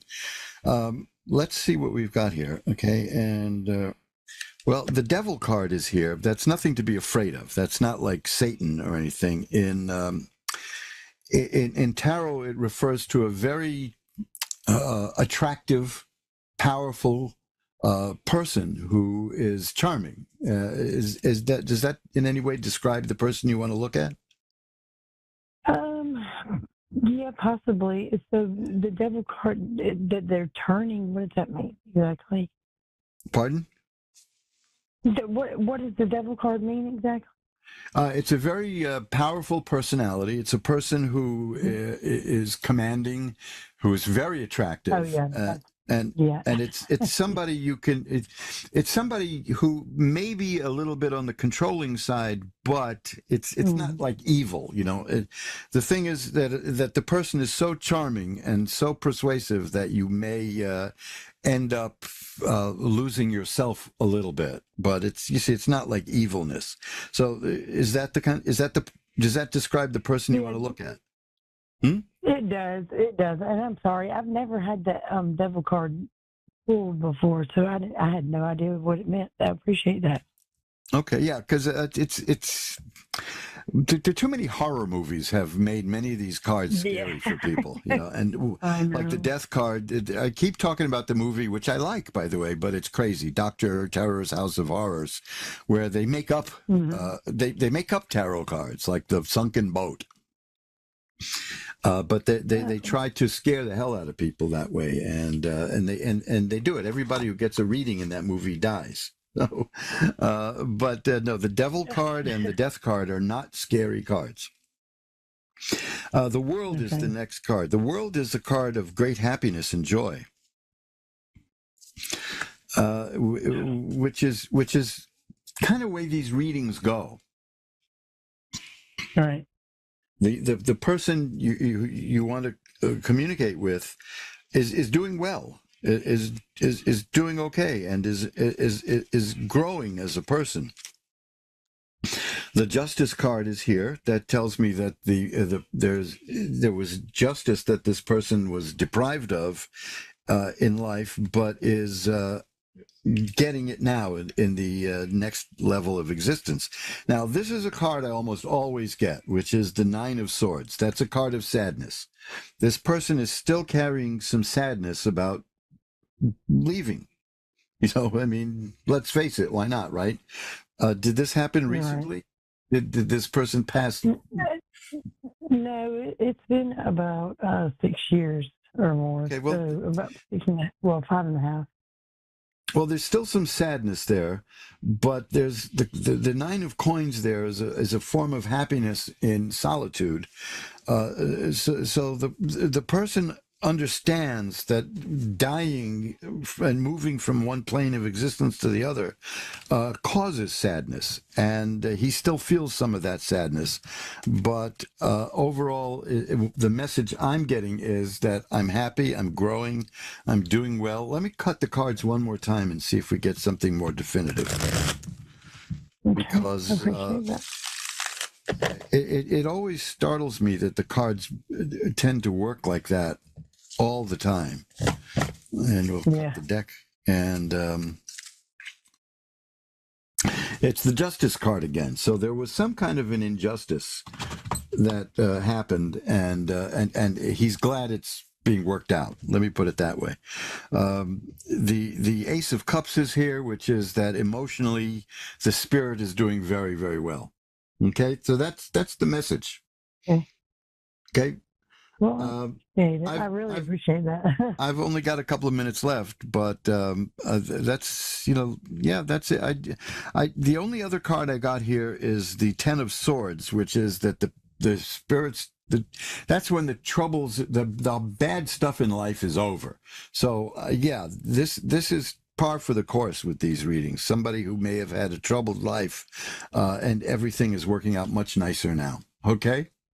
Right. I appreciate you. Thank you. My pleasure. Bye-bye now. And hey, that's it, folks. We've come to the end of another edition of Reverend Elliot's Magical Window, and I guess the Soviet has not struck me down yet. So, of course, the mayoralty doesn't change hands until January 1st, which is fine. The voters have spoken, and as H.L. Mencken said, the voters deserve what they get, good and hard. So there you go. I'll be back again next week. Until then, remember, if you want to learn more about who I am and what I do, as if you haven't had enough of me tonight, get over to magic-works.com.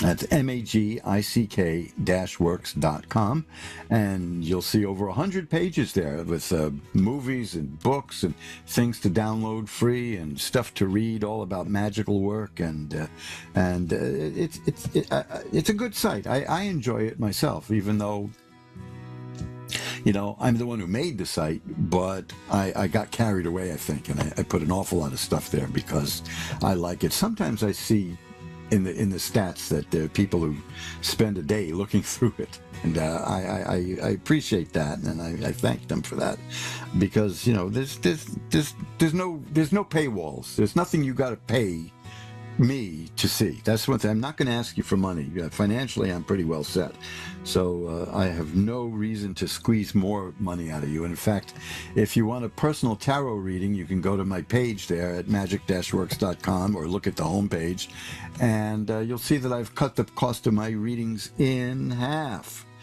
because I missed almost every show last year.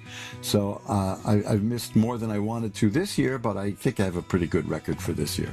The books that we have, the magical books and videos and audio, you can see that at mojoacademy.org.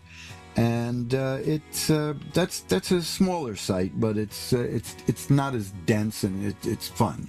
Also, interesting stuff there to do. So I'm going to say goodbye now, but I'll be back. Oh, let's see. Yes.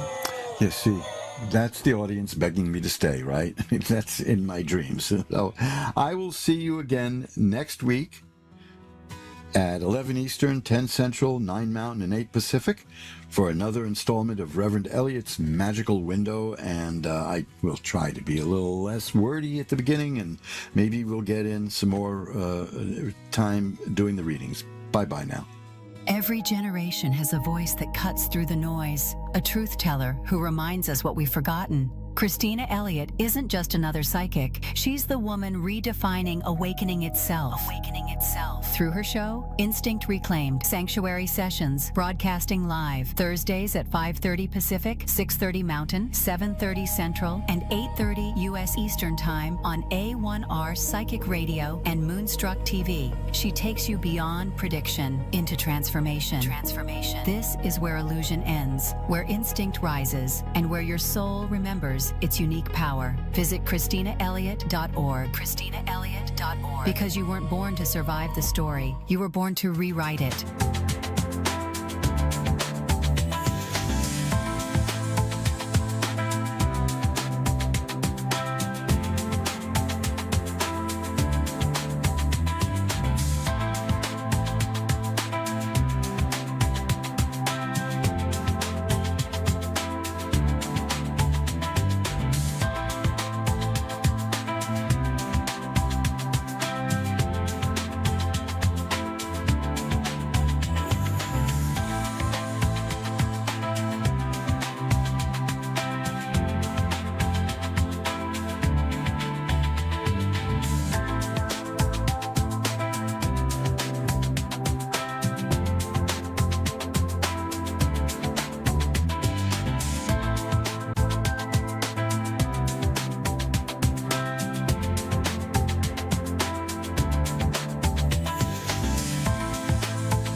Psychic Radio, Earth's #1 psychic radio network, and watching Moonstruck TV, enlightening television.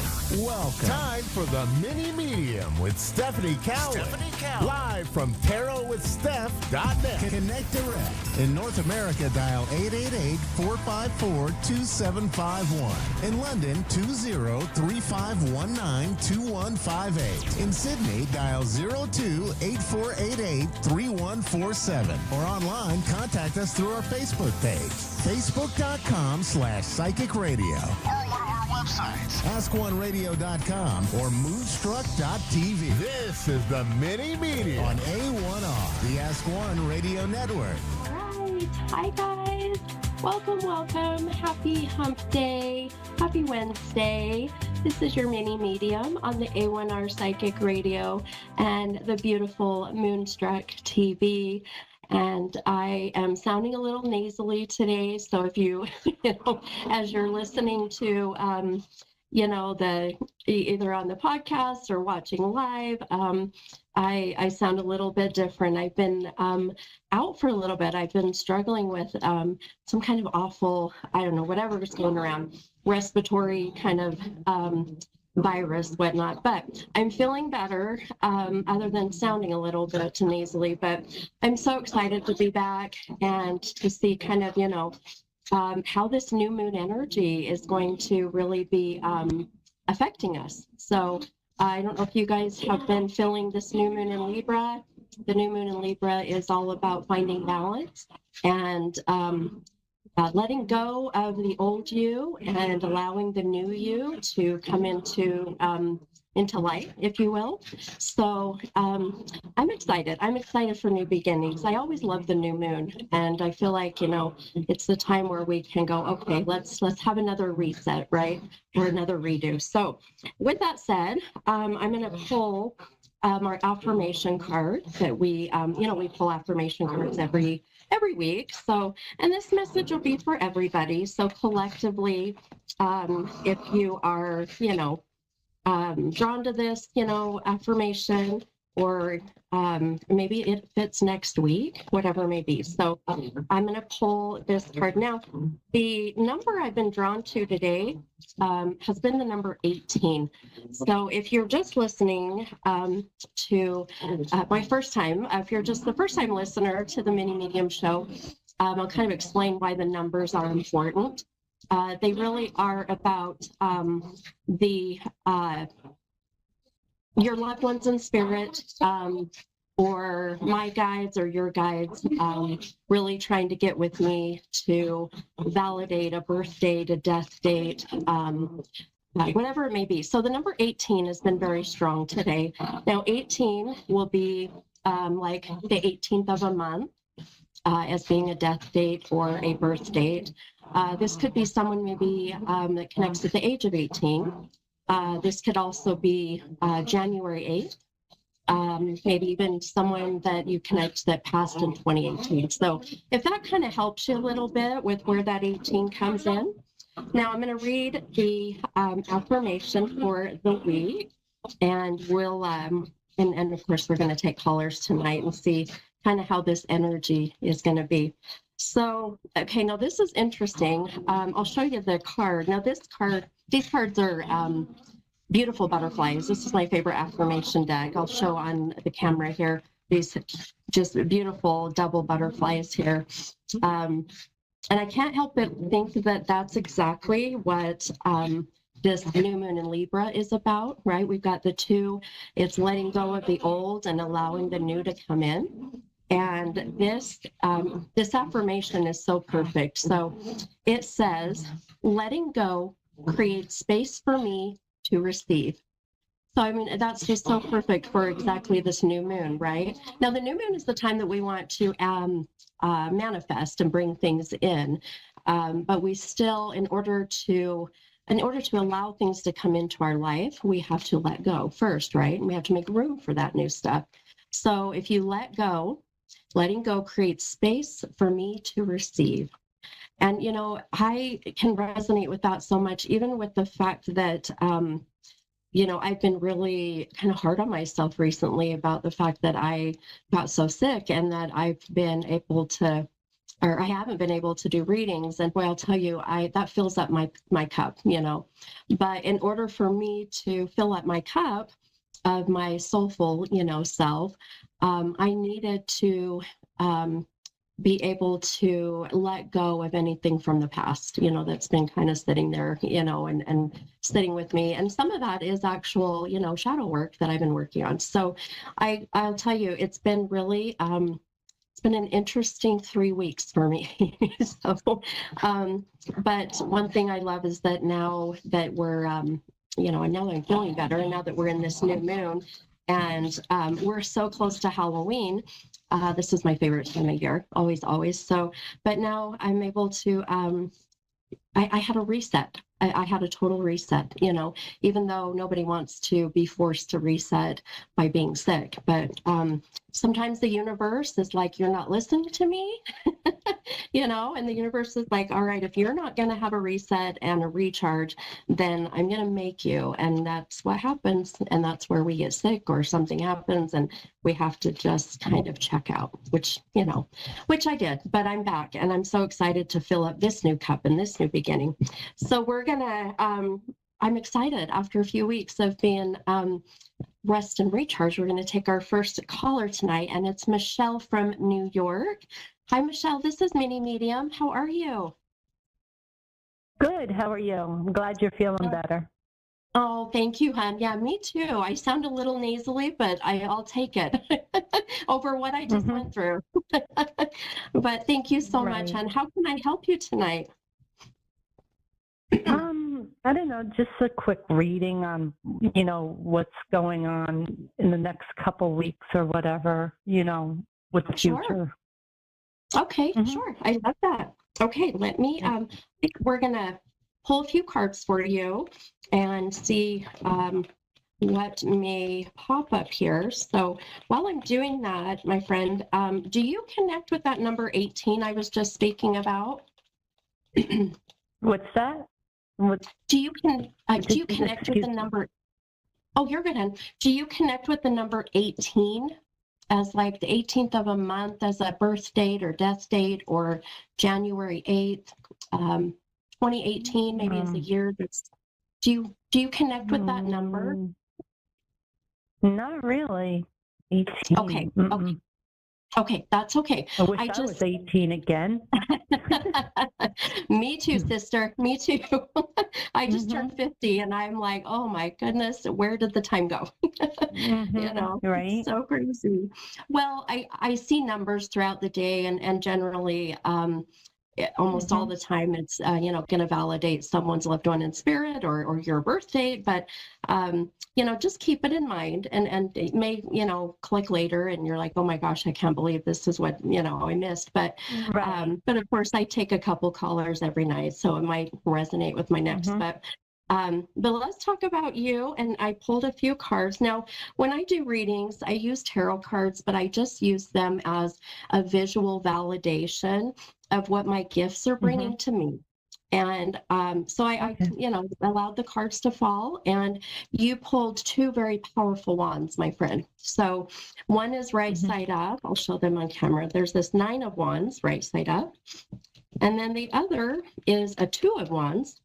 But now that card did come out of the deck reversed. So what we've got here, my friend, is you have a lot of manifestations coming to fruition. Things are coming very quickly. The 9 of Wands, even in definition, but how I connect with that with you, if I take you back to September, so just last month, you got some kind of ball rolling and things started to go. Do you know what this is about? Do you understand that? Some changes. No. Okay. I want you to think about that timing. Okay. So in September. And I would even say maybe beginning of September, look back to that timing of where, this will be a significant shift. We just had a weird thing that happened with my stuff here. Hang on one second. Maybe this is all spirit. Oh my goodness. Hang on, my friend. Oh, well, we might have to pause for one moment. Hold on, hon. I'm so sorry. What happened to my... It's okay. Oh my gosh, that was so crazy. All right. That happens in my room all the time. There we go. But just, I want you to keep in mind, well, you must have some. Can I ask you really quick before I go on with your future here, hon? Do you have a father in spirit? Do you have a father that has passed? Yes. Yes, I do.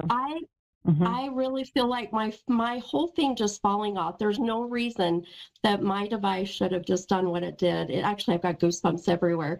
But we're so close to Halloween and the veil is so thin, and these things happen. Right. But I've had a very strong father. And the minute that I felt the room shift and I talked about what happened in September. So can I just ask, when you think about Dad, and that month of September, or the number 9, think about that as connecting with him as well, or where he'll come in and want to validate that timing. And I'm only saying this because as soon as I visually saw September, that's when my stuff just went all weird. So, but I want to connect with that. No. Okay. How long ago that did would Dad be in pass? September. What's that? How long ago? Gosh, around, I would say I'm 65 and he passed when I was like 17, so many years ago. Okay. I think you were 18, hon. I think that's where the 18 came in.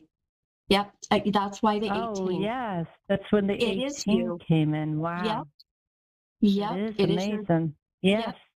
Your dad is here, my friend. And how weird. I mean, I work with the paranormal and I do ghost hunting, and it's kind of my fun little thing. And I have never, I'll see things happen that are weird and orbs and things, but to have my whole thing just do what it did, it makes no sense.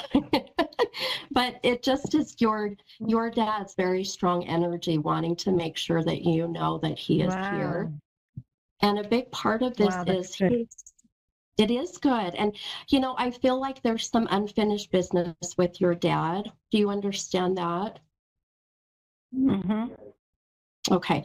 So I feel his persistence of wanting to be here is where all the energy is coming in. And a lot of it really is the timing of what's going on in your life.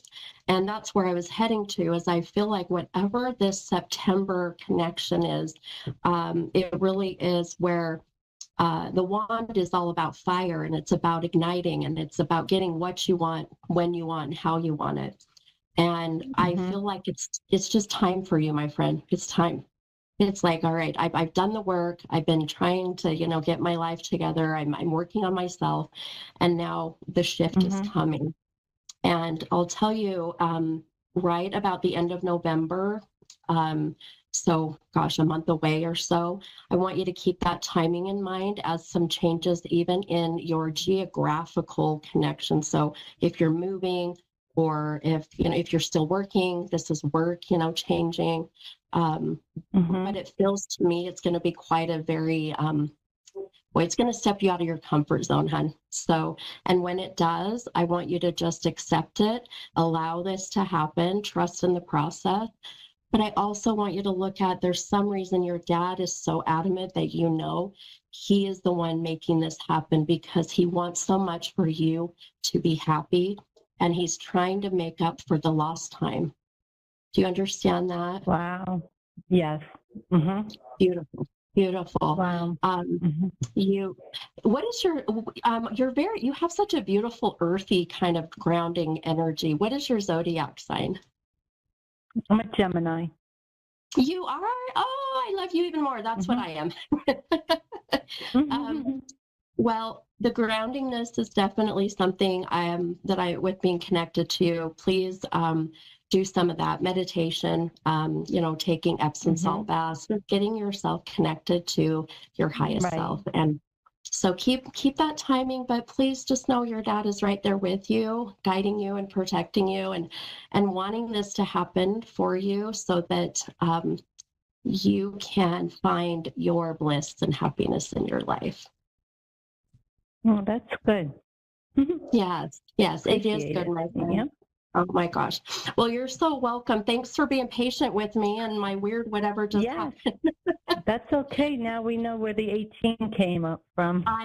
I knew it. I'm She like, no, passed girl. when I was 18.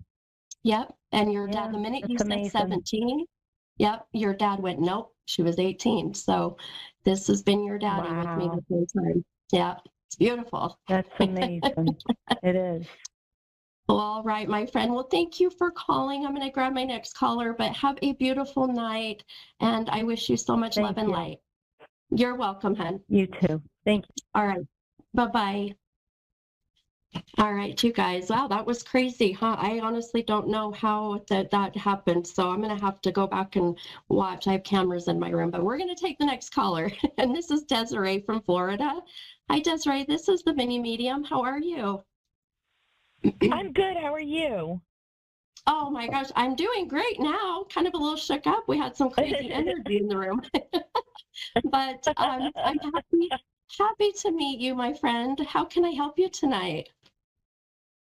Well, I have a lot of changes in my life. I'm going through a divorce and I'm thinking about moving, and I just want to know if it's the right choice for me and my family. Well, me and my kids, I should say. Yeah. Okay. Yeah, sure. You betcha, hon. Okay, I'm going to pull a few cards for you here and see what we have. Now, do you have 3 children? I just heard talk about her 3 or the 3. Boy, that came up really loud. Oh, no, I only have 2. I have a niece that's like a daughter, but she's not mine. That's okay, but you look at her as your own? Yes, I do. In a sense? Okay. Do you have mom on the other side, my friend, a mother energy, mother soul? I don't. I have an aunt that just passed away, and she was kind of like a mother. Okay. I had a not so much of a soul coming in, but just an energy, very maternal. And this could be mom's mom as well, just because I'm going so strong maternal side. And she's the one that said, mention the 3. So I feel like that, and you even just bringing in your niece, it gave me goosebumps of where that you're meant to be her guide and her mom, her mother energy. I think it's beautiful and so, so selfless, just something you're like, it's just how it is. And, and this is what we're doing. Yep. So I love that. And, I always say that all the energy you put out in the universe, it comes right back. It's that karmic energy. Definitely. And what you're doing, even with her, my friend, I feel is going to pay off. And not that you're doing it for that reason, but it's like the universe, God, whoever you believe in is going to reward you. So I just want to kind of throw that in there really quick. And I feel this is coming from either, oh my gosh, you're so welcome. It's either from, your aunt or from grandma, but either way, you have a lot of beautiful maternal protection on the other side, which I love. I love that for you. Yeah. And I love it for you too, because it shows me that as you go through what's coming, now you're going to feel, I know without a doubt, you have such a beautiful spiritual energy. You are a very bright light, my friend. I can feel it. The divorce, I mean, I always say, of course, I never want to see marriages not work, but I feel that relationship was just a chapter in your big old novel of life, and now we're moving on. And I love this for you. And it's time. It's time. I pulled a couple cards for you, and what I love is, so I'll show on camera too, this 8 of Wands came up, right side up, and then this 9 of Cups came up, but it came out upside down. So what that's telling me is, we've got some shadow work, which is the things that you're working on or you need to work on to just try to live your best life and be your happiest self. And when those cups are upside down, my friend, that means that there was something inside the cup at one time, however you want to define it, and you intentionally or unintentionally turned it upside down, dumped it out, and said, I'm done, no more, which does connect, with the divorce. And boy, you also connect. My last caller, the month of September or the number 9 connects with you and or your husband, your spouse. So do you understand why that's so significant? Why you're... Yes. Our children were born that month. Yeah. Oh my gosh. It's so amazing. Well, I love it. So you guys, of course, collectively, your children, are part of this new journey.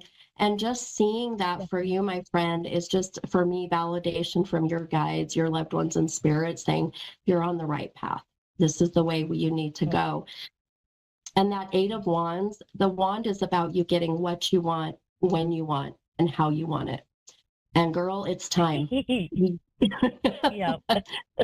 You have sacrificed so much that, I mean, girl, find your wand and use the dang thing, because that's what's coming. Okay. Oh, good. I like that. And I'm a Sagittarius, so that's kind of how we are. Yes, you are. Oh, my daughter, my youngest daughter's a Sag, and man, oh, she's a redheaded Sag too. So. Oh gosh, God bless you. Thank you, thank you. I'm married to a redheaded Aries too, so. Oh. I've got, yeah, lots of redheaded fire energy around me. That's why I'm a Gemini and why I handle it. That's awesome. But it's all about balance. Yeah, definitely. Well, I'll tell you, I want you to keep in mind as I'm looking into future, and I like to give just roundabout times. I don't like to give exact dates just because sometimes people will anticipate it and then it'll just not happen, or they'll manifest something different. So, but let's see here. Okay. All right. Yeah. I'm bouncing around here with dates, but now I got to do math in my head. So okay. So by second quarter of next year, which would be April, May, June, you've got a very significantly interesting new beginning where, oh my goodness, my friend, it's going to step you out of your comfort zone, but it's going to challenge some of your shadow work and the past stuff that you're trying to work on. So not that I want you to jump into a new relationship, but it feels to me like a new relationship. Yep. And girl, you do you. I'm just going to say. Thank you. The heart knows what the heart wants, right? I mean, so yeah, definitely. But I think that this is really going to be a bit of a challenge, but it's okay, because I really feel that the timing is so perfect that you will finally trust your beautiful intuition, my friend. And you struggle with that. Oh. You struggle with listening to that little voice. I do. Yeah. Yeah. So please don't question it, my friend, because I feel like it's going to be an opportunity that if we don't take advantage of it at that moment, it may never come back, or it may be many years, Yeah. And when I see your babies, I'm going to tell you, your kids are going to be just fine, hun. I mean, you've got great kids. You've got great kids. I do. You do. You've done well, Mama. Yeah. You've done well. Thank you. Do you have one of each? Do you have a boy and a girl, huh? I do. I do, and they're twins. Yeah. Oh, that's what I'm like, girl, they're close in age. I'm like, they're no wonder. So someone just told me almost 4 minutes. Are they 4 minutes apart? Almost 4 minutes. They are. Yeah, about they're like, yeah, about three and a Yeah. quarter. Yeah. Oh my gosh. Boy, someone just popped in and on the other side to tell me they know about the twins and that they're very protective of your babies, by the way. So Oh, good. I love it. And one of your children, I want you to be kind of watching, be mindful. Wait, now the 11, November. Do you connect with the number 11 or November, 11 years old? Why that just came up when it connects with you or the kids? Not really. And if it doesn't, they were supposed to be due in November. Oh, okay. I'll take that. Yeah. When is their birthday? September 17th. Oh, okay. Oh, perfect. Oh my gosh, I have to show you something. Oh my gosh, no wonder I'm connected when we talked about September. I have to show you your cards really quick, hon. So remember I told you had the number 8 and your other card is the number 9. So in numerology, when we do readings, 9 and 8 is 17. Wow. That's true. That is so, I just got goosebumps. So, and they just turned 9 too. Oh my gosh, are you serious? Yeah.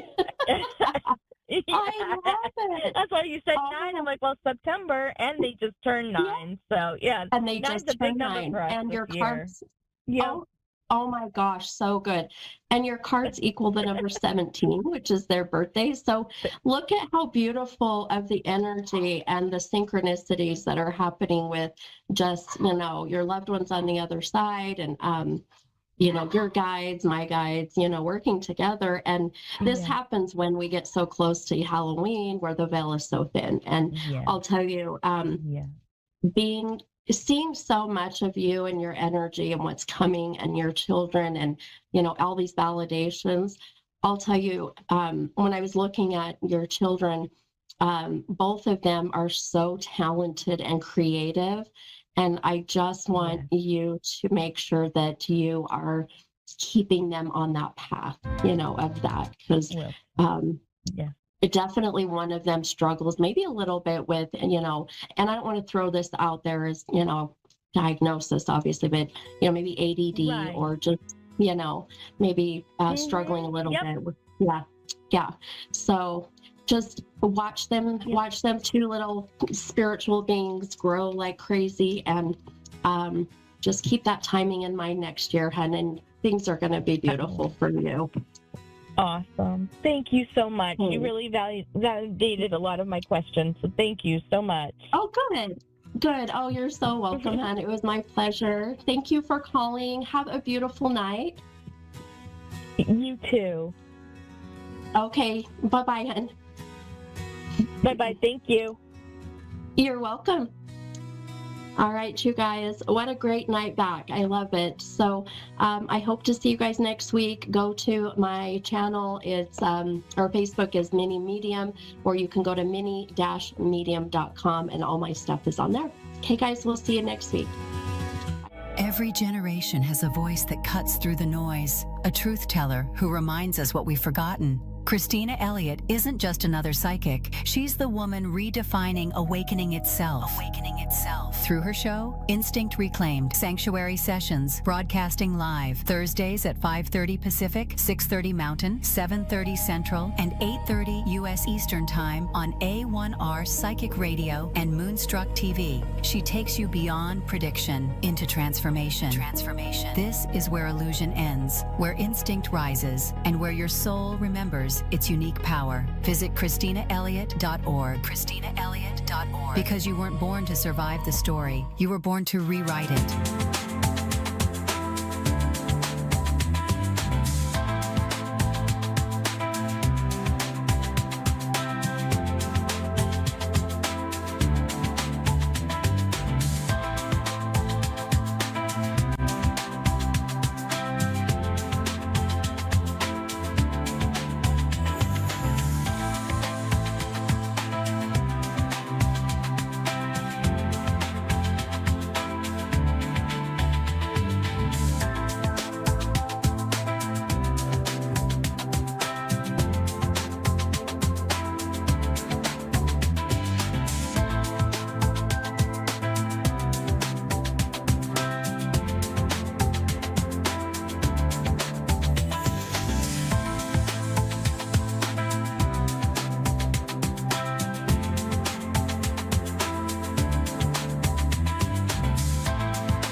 Psychic Radio, Earth's #1 psychic radio network, and watching Moonstruck TV, enlightening television.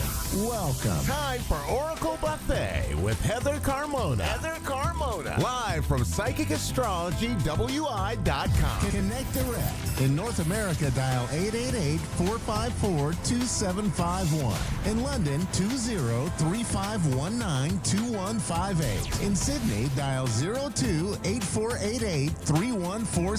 Or online, contact us through our Facebook page, facebook.com/psychic radio. Or one of our websites, askoneradio.com or moonstruck.tv. This is Oracle Buffet on A1R, the Ask One Radio Network. What's up? Anyone who's seen Scary Movie back to the 90s might recognize that, and I've had that movie on the brain because it's a classic. Anyway, bienvenidos al Buffet de Oracles. Welcome to another edition of the Oracle Buffet. I'm your host, Heather Carmona. Grateful to be here right before this here new moon in Scorpio we got coming up. We're doing a reading today from both the astrology and the Oracle Buffet. It's the astrology now, not just astrology. But anyway, while we're getting that caller in the line, let's talk about our sponsors. First sponsor of the day, High Class Grass, helping making plant-based living more convenient and affordable for all. Find them on Amazon, TikTok, the High Class Grass website, the eBay, all of the above. And then the Lighthouse Center at lighthousecenterinc.org. It's my grandma's meditation center. Go there, take a class, meditate, whatever you want to do if you're in the Whitmore Lake, Michigan area. All sorts of fun to be had. So also while we're waiting here, we're going to talk about this year upcoming holiday. The Christmas. Everything's duh today. I'm feeling very duh-like. Anyway, so the Christmas is coming up, and you're probably looking for a gift for your spiritual friend.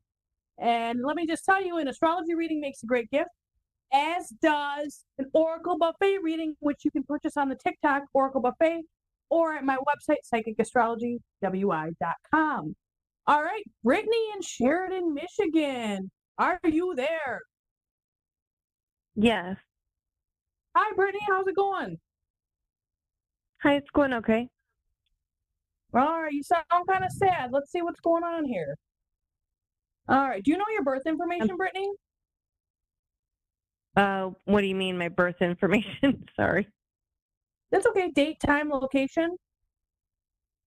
Date and location, I'm not sure about time. Okay, we can do it without the time. What's the date? Okay. 12/4/86. Oh. And Spartanburg, South Carolina. Spartanburg, South Carolina. All right, so I see you're in Michigan right now. Or do you know where Whitmore Lake is? I've heard of it, but I'm not sure where it is. No.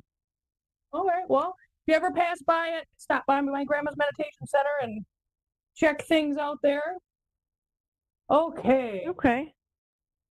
All right, so let's see. Oh, shoot, what did I just do? Okay, that's what I did. All right, interesting.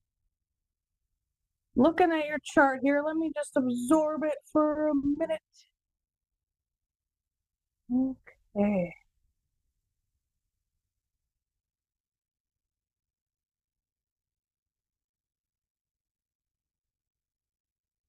All right.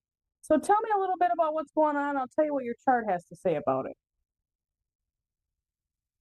I mean, in my life currently, like what's going on?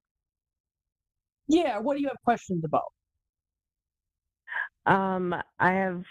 I just lost somebody yesterday close to me, and then I also have some health stuff going on. And I would say maybe relationship questions usually. I don't know. Okay. Maybe those areas. Okay, so all of the above. First of all, I'm very sorry for your loss. Very Thank you. sorry to hear that. I don't know what else to say with regard to that. I'm very sorry for your loss. All right, as far as your chart goes here, Okay. Excuse me. The moon is hitting your Venus right now, and Venus just hit your Pluto. So was there like a change in a relationship that happened recently? Maybe with my daughter. I mean, there was I'm doing 50-50 custody now. That would be the most recent change in like relationships, I would say. In my actual relationship, it's pretty steady for the past couple of years. So is that not the relationship we were talking about when you asked about relationships? Relationship as in my boyfriend. We moved in together in May, and it's just been different getting, living together than it was when we weren't. And sometimes I see like, I don't know, I worry, because we live different, lifestyles, and we're just different, but we're trying to come together. Okay. In a happy medium of what I do and what he does, how he does things, how I do things. Okay. It just hit a new level of intensity the past couple days. So I don't know if there was like some, what was that? Yes. Yeah. So if there was like some sort of argument or just some sort of new level of intensity that it hit with Venus hitting your Pluto, that's what likely caused that here. And then did you, okay. You might feel like kind of restricted or lazy right now, if that makes sense. Yeah. Yeah. Yeah, like you can't, go ahead. Yeah, that's exactly what's going on. And I think it's frustrating to him, and it's frustrating to me too, but not much I can do about it. No, just let it pass and let it happen. I mean, I'm sure part of it has to do with the loss that you just hit, correct? Yeah, and my health. Yeah. Your health. I see that Mars is transiting your Saturn right now. So that's going to be happening for the next, month or so? Anyway, so just know that you're likely going to be dealing with that for the next month or so here, but it is going to get better. Can I ask, is it something with your legs or? So I was diagnosed stage 4 melanoma that spread to my lungs, and I have a large tumor in my lung. Oh my God, you poor thing. I'm so sorry to hear that. Okay. Okay, wow, you're just getting put through the ringer right now, to say the least. Yeah. Okay, I'm gonna pull up another one of your charts here and see.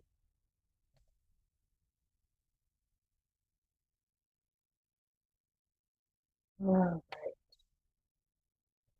I'll pull up your progressions too. And how long ago were you diagnosed? September is when we started figuring out what was going on. Okay. We didn't get the actual biopsy results, but we knew it was cancer right away. Did, okay. And what do you feel like the prognosis is? I keep going back and forth of feeling like I'm gonna get through it, and then there's days that don't feel so promising just because no surgeon will touch me, and that part's kind of scary. That it's so large, and the location of it is a huge problem. And basically, whenever I have a health problem, it's always something abnormal and so weird and different. It's like my whole life has been that way. Like, whenever they find something, they're like, oh my God, like, I don't see this very often, like that type of thing. That's just kind of where it's at with this. They're like, well, it's wrapped around your main artery. It's pressing against your heart. And it's like, of course it is. Why wouldn't it be? Oh my God. Well, I can see where in your chart you've got your sun in conjunction with Saturn, where things in your life do take a more serious turn than they would for the rest of us who don't have that. but the North Node is hitting Jupiter right now, or it's about to hit it here. And that's expansion, growth, new beginnings, learning. So it's in Pisces. Anyway, what that's saying is that at this time you need to learn to dive into the spiritual more. So let go of the day-to-day routines as much as you can, rest and relax, but dive more into the spiritual. Don't worry about the dishes. Don't worry about things like that. So this laziness that you're feeling, I mean, how can someone call you lazy when you're going through all this? Right. But at this point, he doesn't call me lazy, but I feel like he's overwhelmed with all that he's got going on, especially the weeks when my daughter's here. So, and I understand that it would be overwhelming, and it's all new. You know, we just moved in together in May and then found out. So, yeah, that's a lot. That's a lot for anybody. And I brought animals. So cleaning up. He's not an animal. I mean, he's an animal person, but he's not used to it. Okay, well, you know, it's kind of time to worry about you and not worry so much about what he's feeling, because it's time to take care of yourself. Dive into your spirituality more, and go inside. That's what you can do, and you can heal yourself if you so choose, or if that's your life path. Right. But I know I can, and I know that part of, and I know this sounds probably really bad, but I have a hard time with my attention span. But I just got released from a program where they were allowing me to use my medical marijuana card. And if I can use my medical marijuana, I have an easier time to deal with my spiritual side. And I don't know if that's bad to say, but it is what it is, I guess. I have an easier time of being able to even being in touch with my emotions and letting things go. I suppress them or hold them in more, I feel like, if I'm not on my medical marijuana.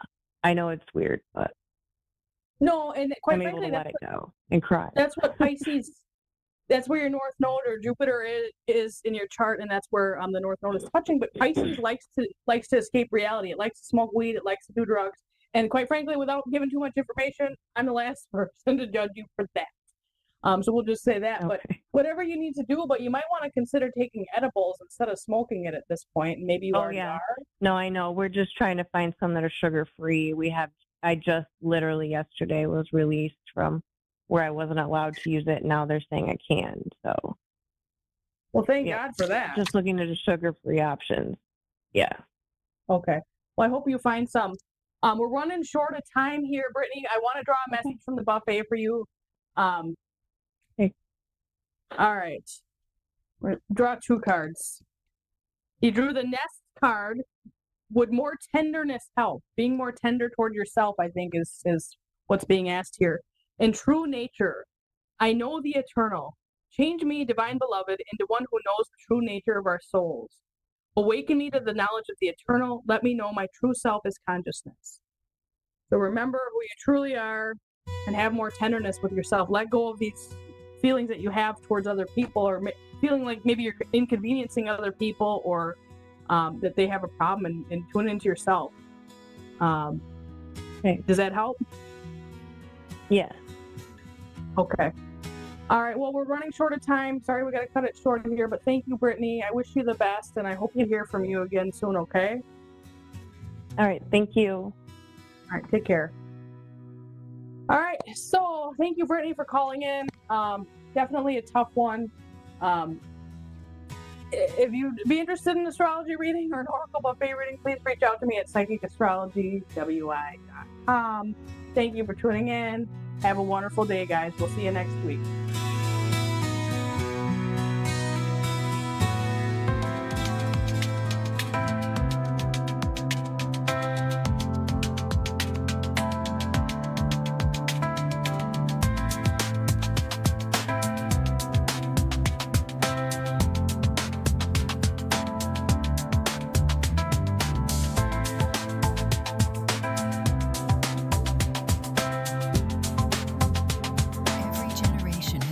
that cuts through the noise, a truth teller who reminds us what we've forgotten. Christina Elliott isn't just another psychic. She's the woman redefining awakening itself. Through her show, Instinct Reclaimed, Sanctuary Sessions, broadcasting live Thursdays at 5:30 Pacific, 6:30 Mountain, 7:30 Central, and 8:30 U.S. Eastern Time on A1R Psychic Radio and Moonstruck TV. She takes you beyond prediction into transformation.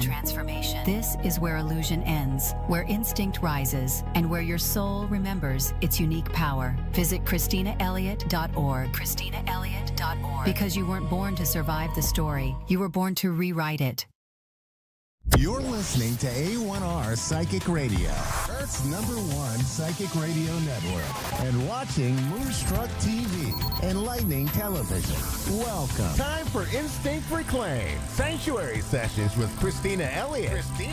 Live from ChristinaElliott.org. Connect direct. In North America, dial 888-454-2751. In London, 20-3519-2158. In Sydney, dial 02-8488-3147. Or online, contact us through our Facebook page, facebook.com/psychic radio. Or one of our websites, askoneradio.com or moonstruck.tv. This is Instinct Reclaim on A1R, the Ask One Radio Network.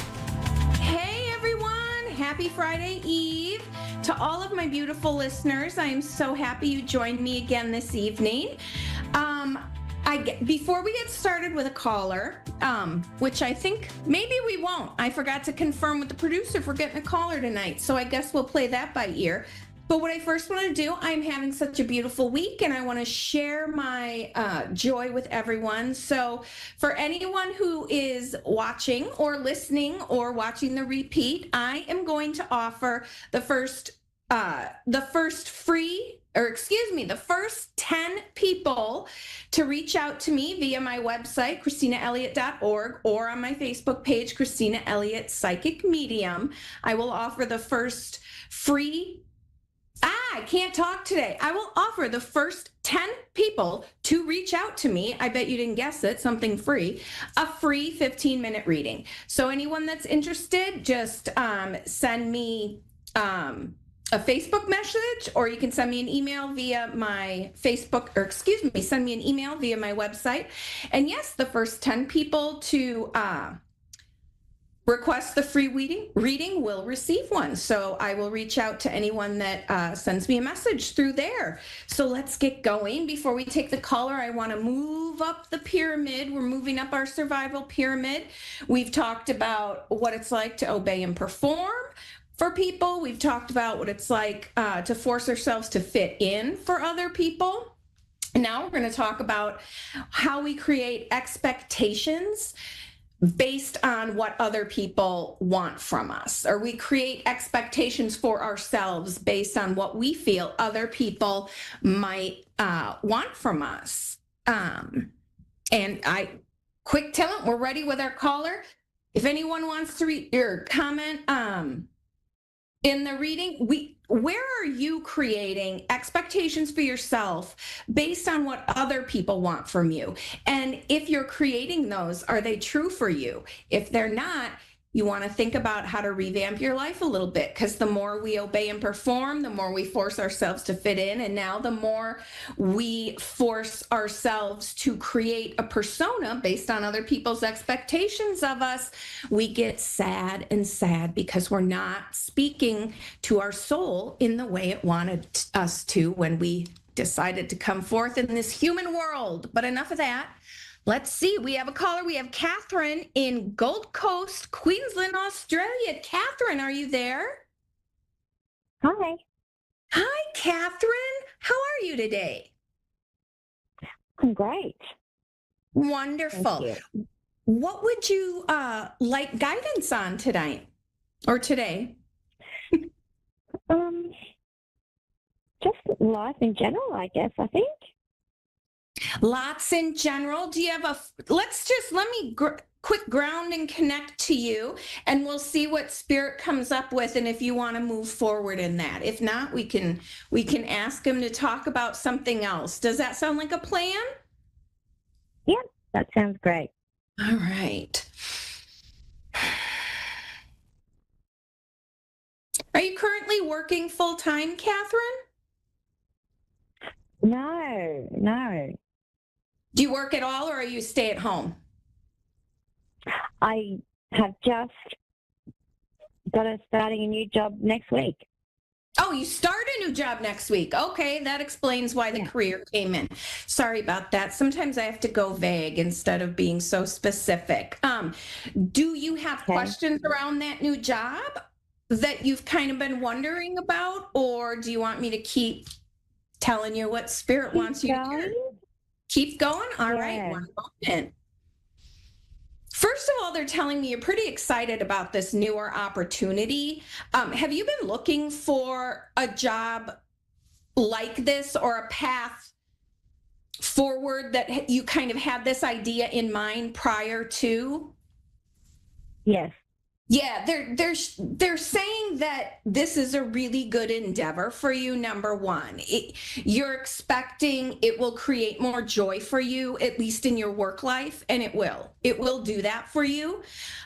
You want to pay attention to your own emotions with each day that you go in there, or if you're lucky enough to work from home. But every time you're working, pay attention to your emotions and try to balance those according to what your soul and your heart want for you.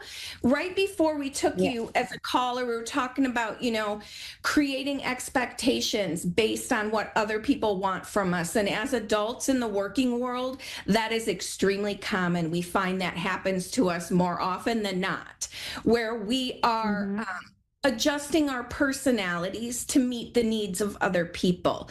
No. Focus on your own emotional gauges, because what happens when we're doing that, and this is very common when we go to work for other people or even when we work for ourselves, you have to pay attention to your emotions, because if we're not paying attention to what pleases us versus what we dislike, that's when we start putting on these masks for other people and start becoming unhappy and unsatisfied in our working lives.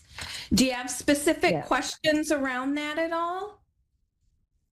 No, but I have a question about a new move that we've just recently done as well. Okay, was it your home? You moved into a new home? Yeah. Okay. Is it a general question, or do you have specific questions you want to ask about it? I have a question. Am I going to own my own home? Let's see. In the place where we're living. In the place you're living now? Around, yeah. Okay, in that area. Got it. Thank you for clarifying. Yeah. First thing Spirit did say to me is you are more than ready to purchase your own home, but you have to set that as a goal and make that your priority. I'm not too familiar with the real estate and how it works in Australia. I imagine it's not too drastically different than it is here in the States, but they're showing me that it will take a little extra determination on your part to make it work. They're showing me that you might have to, what's the right word here for the emotion they're giving me? It's almost as if you might need to cut corners in some areas of your personal life, and they're showing me your kitchen. I don't know why. Are you like really into cooking, or you don't cook and you hate going? Which one is it? You don't like to cook? We're right into cooking. We're really into cooking. Oh, you are? Okay. So do you really cook a lot of like elaborate dishes? Sometimes, yeah. Sometimes, okay. So what they're saying, I feel like what they're trying to tell me is as you continue to cook and spend time in your kitchen, make it joyful. The more joyful you can be doing the things that you love, that's when the things that you want come to you easier. So manifest that house. Yeah. And really the main thing to do, I think with the cutting corners, is with the elaborate meals, if maybe you scale that back to less frequently, if it's impacting your finances in terms of being able to save for a home. And definitely, I get it. Yeah, and definitely keep an open mind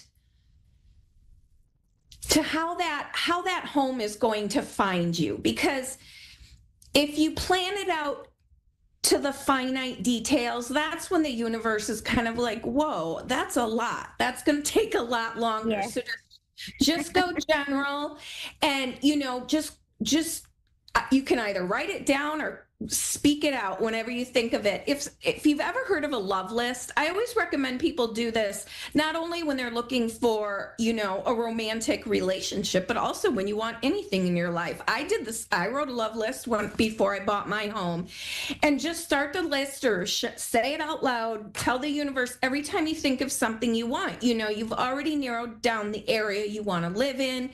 Let them know if it's a 3-bedroom house you want, if you want it to be, 1 level versus 2 or 3. Get real detailed about the kind of home you're living in. And the second thing I would recommend is, if you have the space and the energy level, because I don't always have the energy level for things, but if you have the space or the energy level to start packing some of the things you don't use on a regular basis, or when you get closer to knowing you're getting ready to move, you start looking at real estate, things like that. Start packing things you're not using on a day-to-day basis, like holiday things or seasonal things, stuff like that. And that tells the universe, hey, she's ready to move. Let's see what I can get for her. And just keep adding to that love list for your dream home. We have 2 minutes left. Is there anything else you'd like me to answer for you? I just want to know if any of my family are coming through. Oh, sure. One moment. Is there anyone, if you give me one name of someone, that tends to move a little quicker for me. What's the first name of someone? Faye. Faye? Faye. I'm getting a maternal energy. She's either your grandmother or your mother? Yeah. Is that correct? Okay. She is your mother, you said? Yeah. Did you lose her when you were relatively young? No. Whether in childhood or young adult? Okay, it was recently. That's what okay. She is coming through, and hold on one moment. She's got this big, bright smile and open arms. I don't know if she was really into hugging or not, but she certainly is now. And she's so happy that you came through. And you mentioned it was recent, and I am so sorry for your loss. But she's here. She's with you. She follows you around the house because she's aware of your sadness. So when you're sad, note that that's when she's around you the most. But she's trying to cheer you up. And kind of, have you been thinking recently, since her passing, of joyful moments the two of you shared throughout your lifetime? And then they kind of make you a little weepy? She's pointing out that that's kind of the moment where she's the closest to you, where she's the most present. We have about 30 seconds left. I hate cutting you off like this. But I want you to know, if you want to keep talking to your mom, feel free to reach out to me and we can finish this conversation free of charge. I want to make sure everybody gets a thorough reading. But she's just looking for my sister. What was that?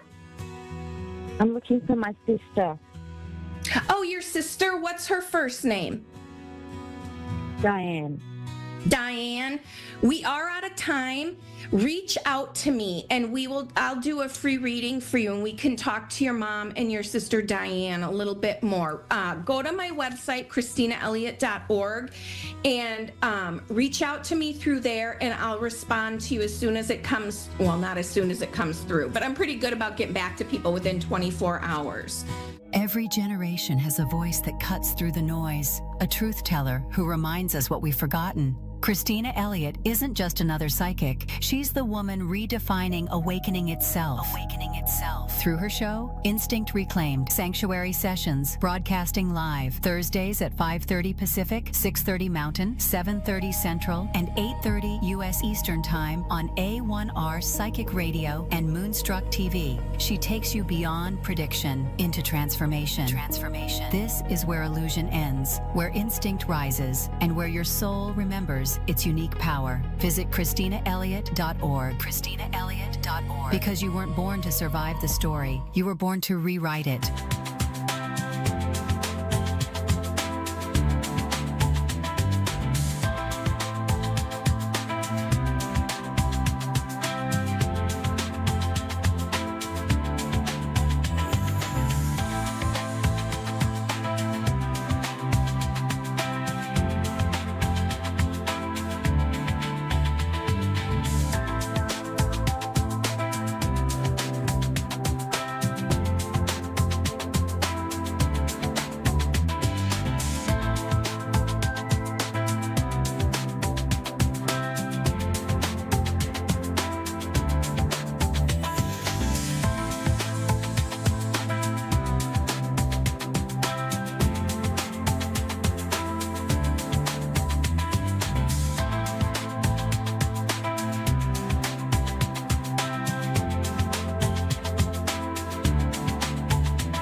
To A1R Psychic Radio, Earth's #1 psychic radio network, and watching Moonstruck TV, Enlightening Television. Welcome. Time for Tales from the Other Side with Chris Clardy. Live from Terrell and LenormandByChris.com. Connect direct. In North America, dial 888-454-2751. In London, 20-3519-2158. In Sydney, dial 02-8488-3147. Or online, contact us through our Facebook page, facebook.com/psychic radio. Or one of our websites, AskOneRadio.com or Moonstruck.tv. This is Tales from the Other Side on A1R, the Ask One Radio Network. Hello and good evening, everybody. Thanks for joining me this evening and taking part in some Tales from the Other Side.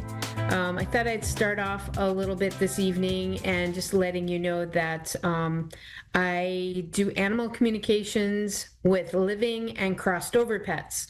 Some people ask me that and aren't quite sure if I only work with pets that are here in the living or if I just do it from a mediumship aspect and work with them on the other side. I also am a evidential medium and can do mediumship readings for people. So if you are looking for that, I can help you with that as well. And I love tarot readings, so I can supply you with a tarot reading if that is something that you were looking to have done.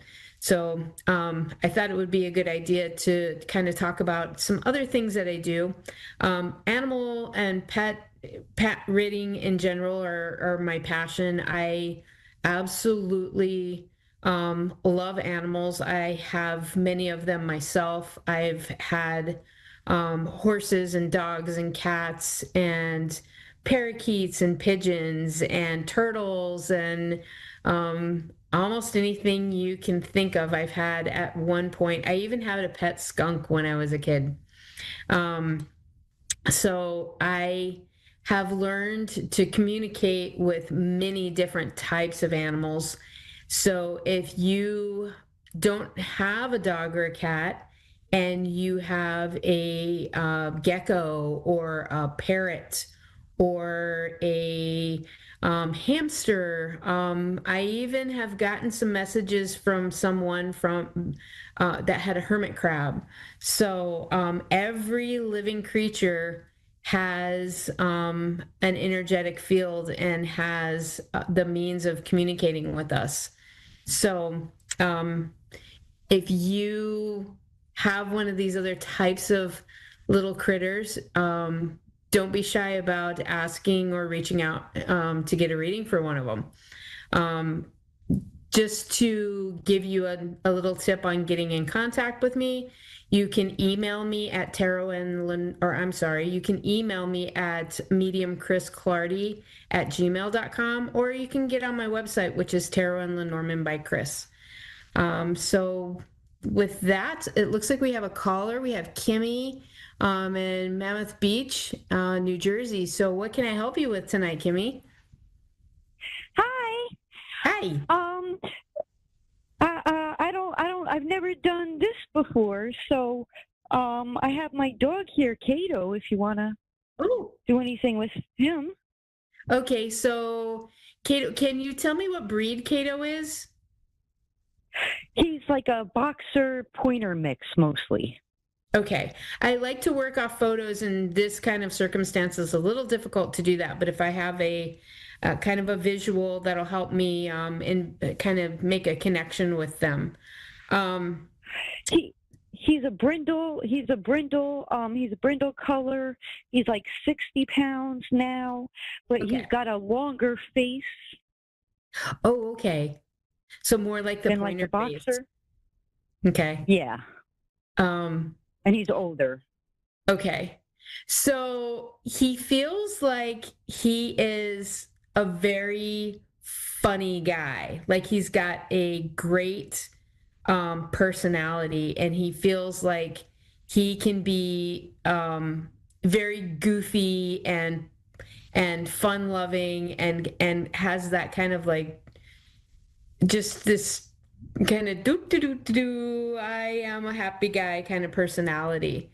But I also am feeling like he's very particular with the people that he meets. He is he really kind of assesses them and feels their energy and decides whether he likes them or not. And it doesn't feel like there's a huge difference between male and female energy that he likes. It's like he really picks up on, okay, this person is an animal person and this person is a good person, and gravitates that way versus I don't like men, I don't like women.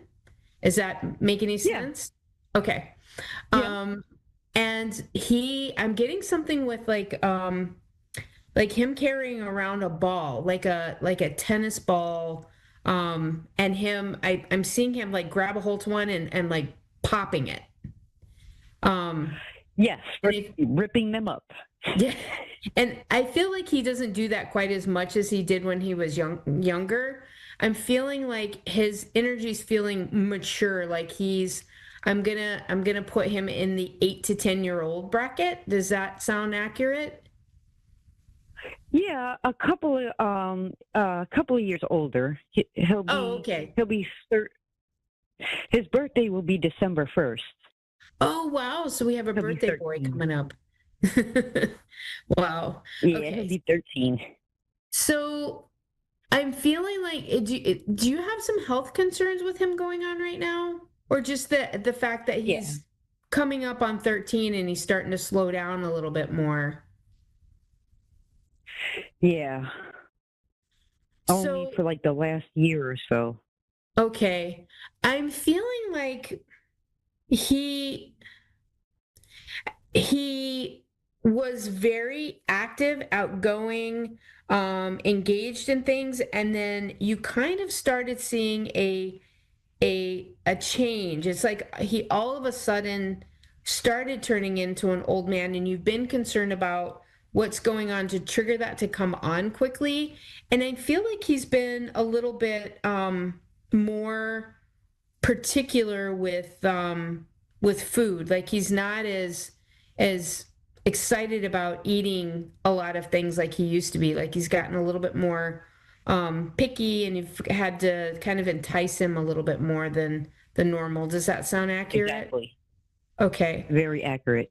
So I'm also feeling like there's something going on with his mouth, like dental stuff going on. And I'm not necessarily feeling like he's got a cracked tooth or a broken tooth, but I'm feeling like there's like he needs a dental done, like he needs some attention brought in to kind of get things cleaned out. I feel like that makes sense. I was wondering that. It's like the bacteria that's in there is kind of, dogs when they get older, and especially if they're not, if they start having a dental thing going on, they're more, their immune system isn't what it was when they were younger, and they start getting like these icky things going on with them, and them not feeling well, and catching little things, and getting little, like their stomach being more irritated. And I'm not saying that this is going on with him. I don't want you to lead you down that path, but that is a common thing for congestive heart failure to pop up. It's like this bacteria just showers their system. And again, I'm not telling you he's got that. And I have to emphasize, I'm not a vet, sure. I'm not anything like that. But that is something you would want to make sure to get checked regularly and keep up on. And I'm feeling like he's strong enough, robust enough, that having him put under for a little bit wouldn't be a worry right now. But I'm also sensing that he's lost a little bit of weight, and that has you a bit concerned. And I think that's connected to this appetite going down a little bit. But I think a lot of things, these are tied together. So getting a full blood workup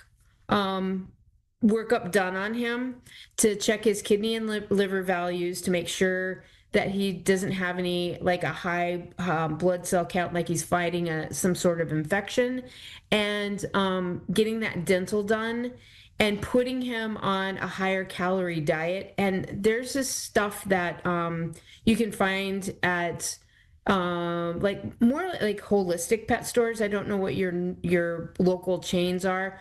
I wouldn't say it's like a big box store chain that you would want to check this out. It's more of your, I'm going to call them mom and pop holistic pet food stores. They have this stuff in a can. Solid Gold makes one. There's a couple of other brands. It's called Green Beef Tripe. And that stuff is super stinky, but it has a lot of really positive things to help the digestive system, and they absolutely love it. You put a little bit on their food, and it gets them to help them pick that appetite up a little bit more.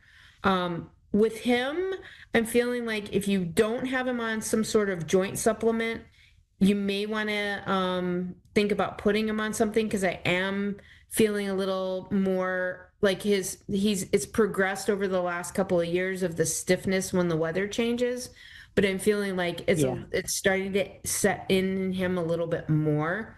So getting him on something like that, something that works really well too, that's easy to administer, is get some CBD oil for him.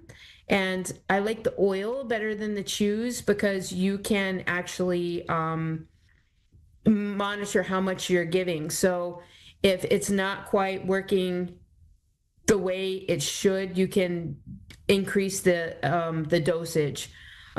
There's some really good ones online. Holistic Hound is a good brand. I think they were bought out, and another company took them over, but you can still find them under Holistic Hound, or in your local mom and pop holistic pet food store. They can probably recommend one that works well. I'm also sensing that his hearing is starting to get a little dampened, like he's not quite picking up on sounds like he was, like it's just degrading a little bit. I wouldn't say he's deaf, but I feel like there's noises that he doesn't respond to like he used to. Like, for example, he would go nuts if the mailman came to the door, and now he's like, wait, is there somebody there? Oh, I can, they're there. I'm going to go after him now. It's just like this delayed, I think I hear it. I gotta process it. And then the reaction happens. Yep, absolutely. I noticed that. He's such a sweetheart, though. He loves you to the absolute moon and back, and he's a very happy guy. So if you were concerned about that at all, it's just it sucks because we don't get to keep them as long as we would like to, and all of a sudden they start turning into a little old man or a little old lady, and we start treating them like our babies, like they were puppies again, and trying to do our best to tend to their needs. And that's how it's supposed to be when they get older. So you're doing a great job with him, and just monitor, I would suggest again the blood work just to see where he's at. And if you need to do any kind of modifications to his diet or vitamin mineral supplements, at least you'll have a good baseline to go off of. So hopefully that gave you a little insight on your boy, and that helped a little bit. I so appreciate it. Yeah, you're very welcome. You're very, very good. Thank you very much. You're very good. All right, you're very welcome. You have a great night. Okay, thank you. You too. Thank you so much. Have a great night. Yep. All righty, bye-bye. So, yeah, that's just a little tip of advice for you folks out there that have senior pets. It's even more important to get them in and get regular checkups done on them. So just get their baseline, and you can extend and keep them healthy and happy for as long as you possibly can, because they're... You're listening to A1R Psychic Radio, Earth's #1 psychic radio network, and watching Moonstruck TV and Lightning Television. Welcome. Time for Zodiac Zone with Melissa Markham. Live from MMAstroVibes.com. Connect direct. In North America, dial 888-454-2751. In London, 20-3519-2158. In Sydney, dial 02-8488-3147. Or online, contact us through our Facebook page, facebook.com/psychic radio. Or one of our websites, askoneradio.com or moonstruck.tv. This is Zodiac Zone on A1R, the Ask One Radio Network. Hi, everyone. Welcome to Zodiac Zone. I am Melissa Markham, an evolutionary vibrational astrologer. Wanted to say a couple of things that are happening this week. Looks pretty intensive in the astrology world. Tomorrow night, we're having a full moon in Taurus. And I've said this on other shows that full moons are great for a time to release something. And Taurus is an interesting sign because it's not only about our money, but about our self-worth. So when we think about that, it could be pretty complex. And I wrote down a couple of things that I wanted to share with you. So here are some of the things that Taurus could represent. Emotional clarity around security and stability. So if you're not feeling that, couple things that you can do is really go inside and say, where do I feel stable and secure? And if it's not around a job or not around anything in your life that you can let go immediately, obviously a job would take some planning and some, work behind that, but let those feelings go. Reevaluation around personal values, what truly matters versus what you've been tolerating. Reassessing what feels heavy, forced, or draining when it comes to resources or, again, your self-worth. Honoring your needs rather than ignoring them. Letting go of old attachments or to old identities or roles.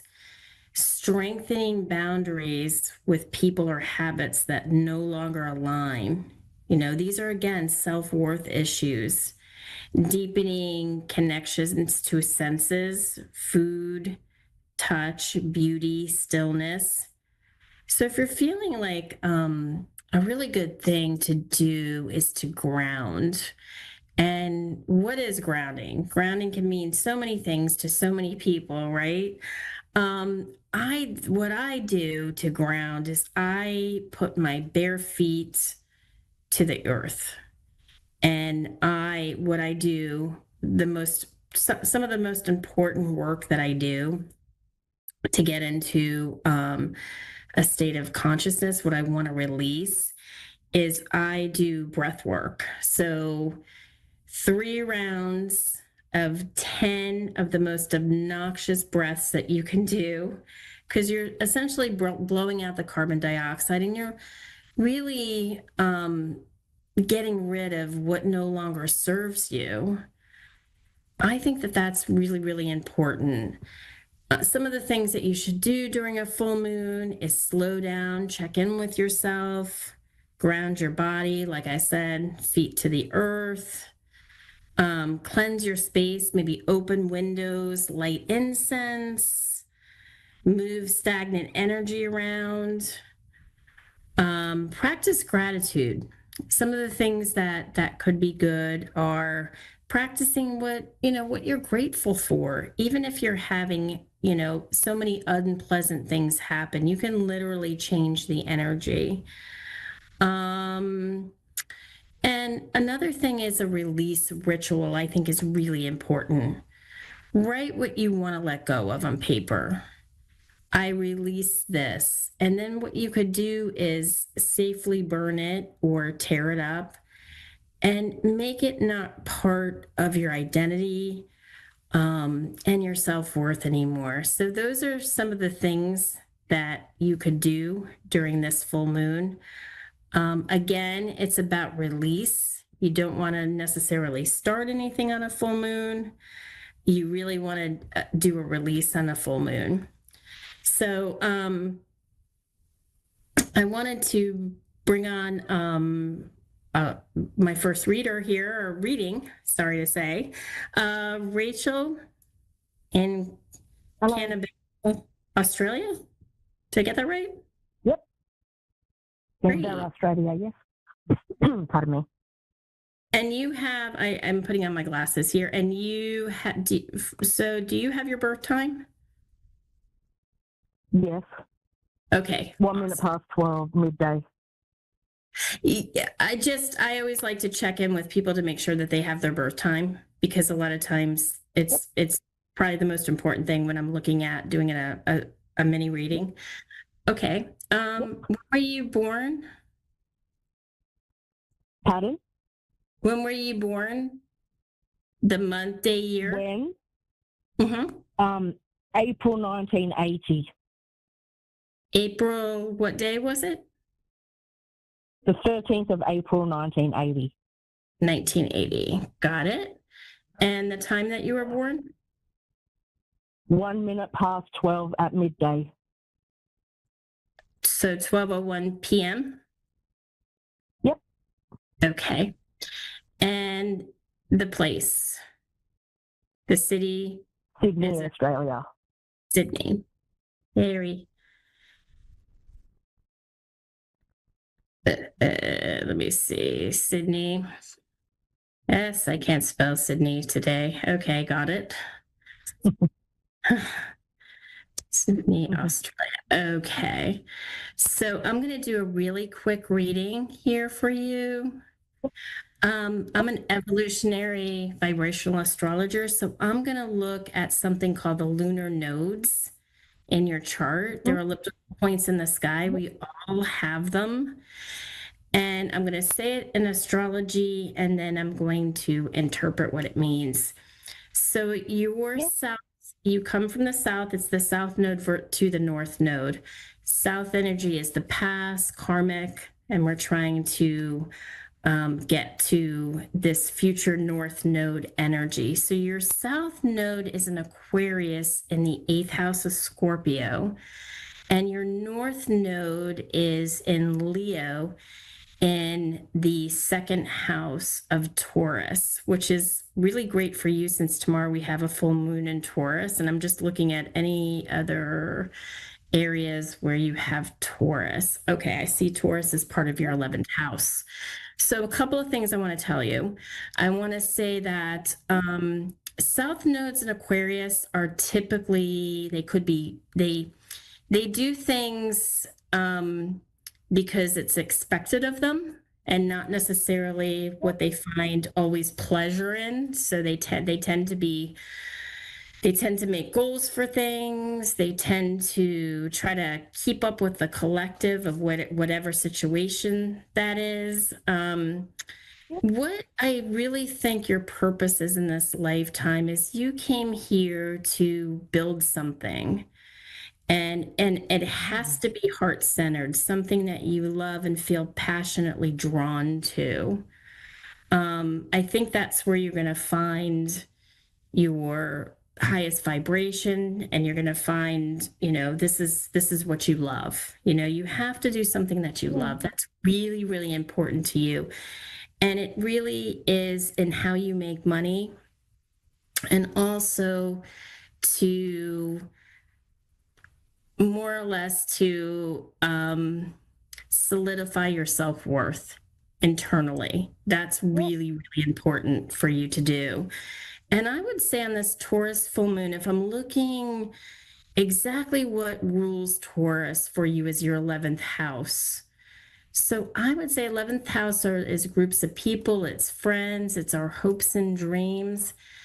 And I would say for you, it's really important for you to release maybe people that don't share your thoughts or who are no longer, good for you. And maybe A lot of those lately.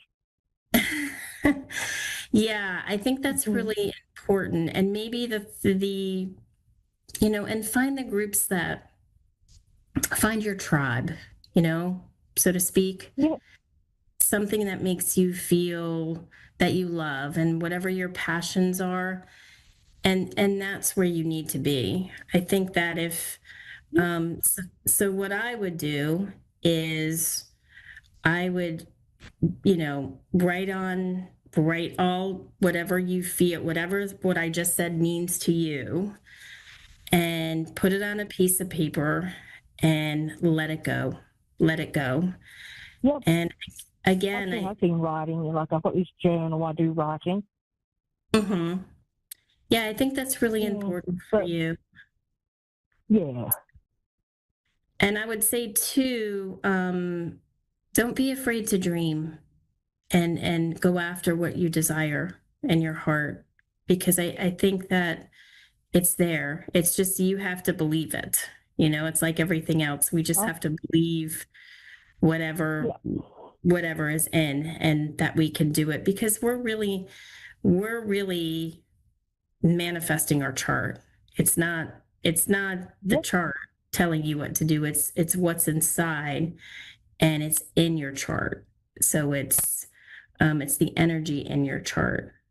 But I hope you have a very happy full moon, and thank you so much for one question. Sure, absolutely. Okay, I've got 3 kids. Do you see anything with them? You have 3 kids? Yeah, I mean they're all good kids, but do you see or feel anything to do with them? I've got 2 sons and a daughter. 2 sons and a 22 and a 13-year-old. I would say, let me look. The eldest one, he just graduated uni last year, and he's a registered nurse. He's got his dream job at palliative care, and he's doing well for himself. And I think I want to be a grandma one day. Do you see a baby at all? I don't see that. I mean, right at this present moment. I think that your relationships with all of them are extremely different, obviously. Yep. I think that. Oh yeah, they really are. I think the first one and the third one are very spiritual, and I think that the second one is very business oriented. That's what It's like the two, like the oldest one and the youngest one. So my eldest son and my daughter's the youngest, and they're exactly the same. And my middle child, he's 22, and he's totally different. Like, he doesn't swear. He's never had a cigarette. He's never had alcohol. Like, nothing. Well, not that my 13-year-old has it either, but she swears a lot, and so does my eldest son. And so different to my middle child. Yep. Your middle child is different. Is very businessy and goal oriented, and will probably be very successful, but very, very by the book. Very by the book. Yeah. Yep. The first one and the third one are similar in some ways. I feel like your daughter is very intuitive, very, very intuitive.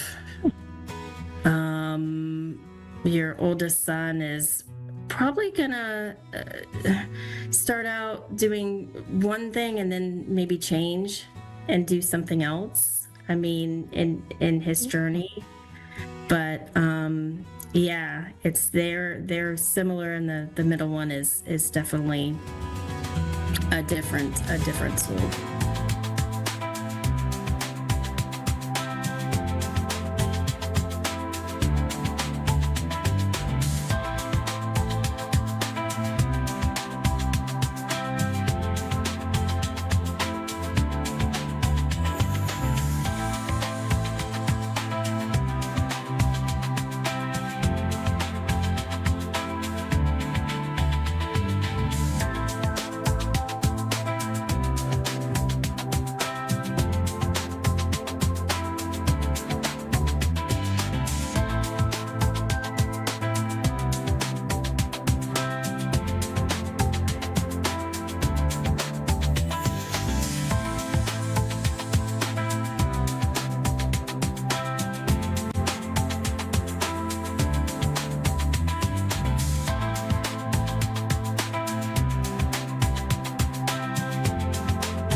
To A1R Psychic Radio, Earth's #1 psychic radio network, and watching Moonstruck TV and Lightning Television.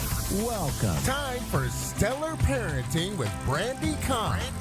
Live from BrandyCahn.com. Connect direct. In North America, dial 888-454-2751. In London, 20-3519-2158. In Sydney, dial 02-8488-3147. Or online, contact us through our Facebook page, facebook.com/psychic radio. Or one of our websites, askoneradio.com or moonstruck.tv. This is Stellar Parenting on A1R, the Ask One Radio Network. Happy Tuesday, everyone, and welcome to Stellar Parenting. I'm your host, Brandy Kahn. I'm an intuitive astrologer, and I also hold a Master of Science degree in psychology with an emphasis in child and adolescent development.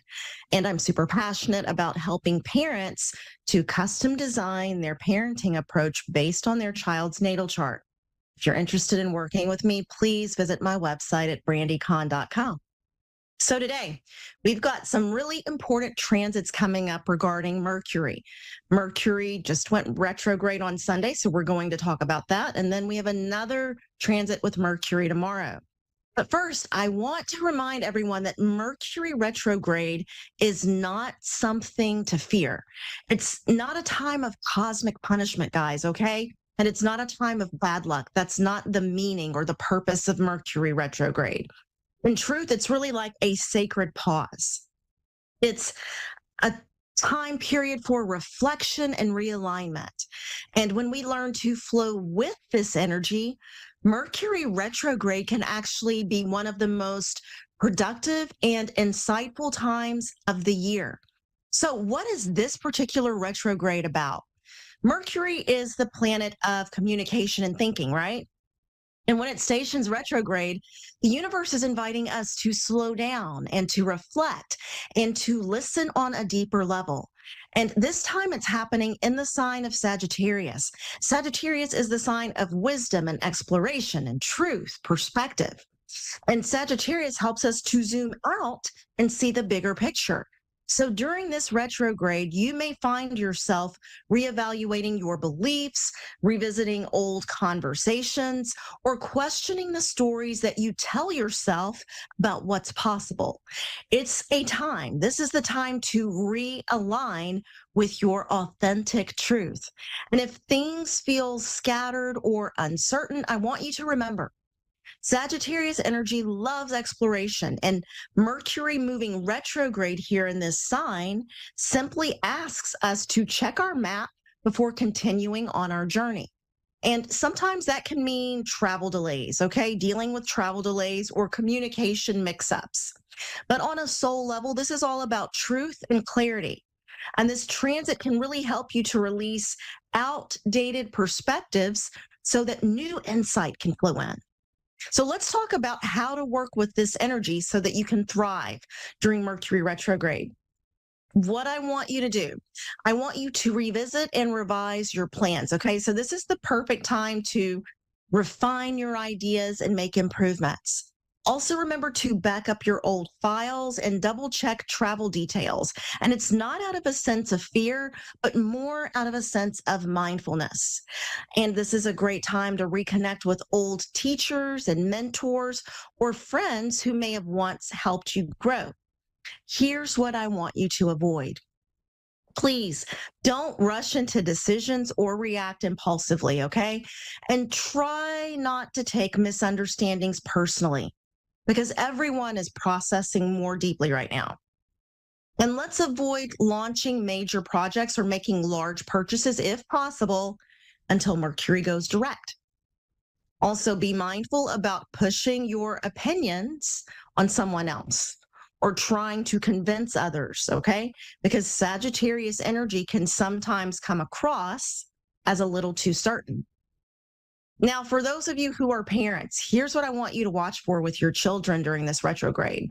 So younger children may seem really curious, but also a little bit more distracted or forgetful. So give them extra time to process. And also, let's keep instructions simple and repeat things gently. And let's turn mistakes into learning moments. For those of you with teenagers, it's a great time to encourage open conversations. Okay, so remember, your teen might blurt things out before thinking, okay? And that's thanks to Mercury retrograde in the sign of Sagittarius. So this is a beautiful time to explore deeper questions about purpose, truth, or spirituality together. Remember, Mercury retrograde isn't here to cause chaos. It's here to teach awareness, patience, and flexibility. And the deeper message of this Mercury retrograde is actually quite simple. Truth evolves, it grows with you. And as you slow down and realign your thinking, you begin to hear your inner wisdom more clearly. So what once felt confusing may suddenly make sense, and what once felt rigid might begin to soften. So by the time Mercury goes direct, you'll feel more grounded, more inspired, and more aligned with your authentic voice. And it's not because you rushed to find the answers, but it's because you took time to listen. Now, on Wednesday, November 12th, Mercury retrograde will meet Mars at 6 degrees of Sagittarius. And this will be a powerful mix of energy that can really stir mental agitation and quick reacting speech. So on one hand, you may feel sharper and more decisive and ready to act on your ideas.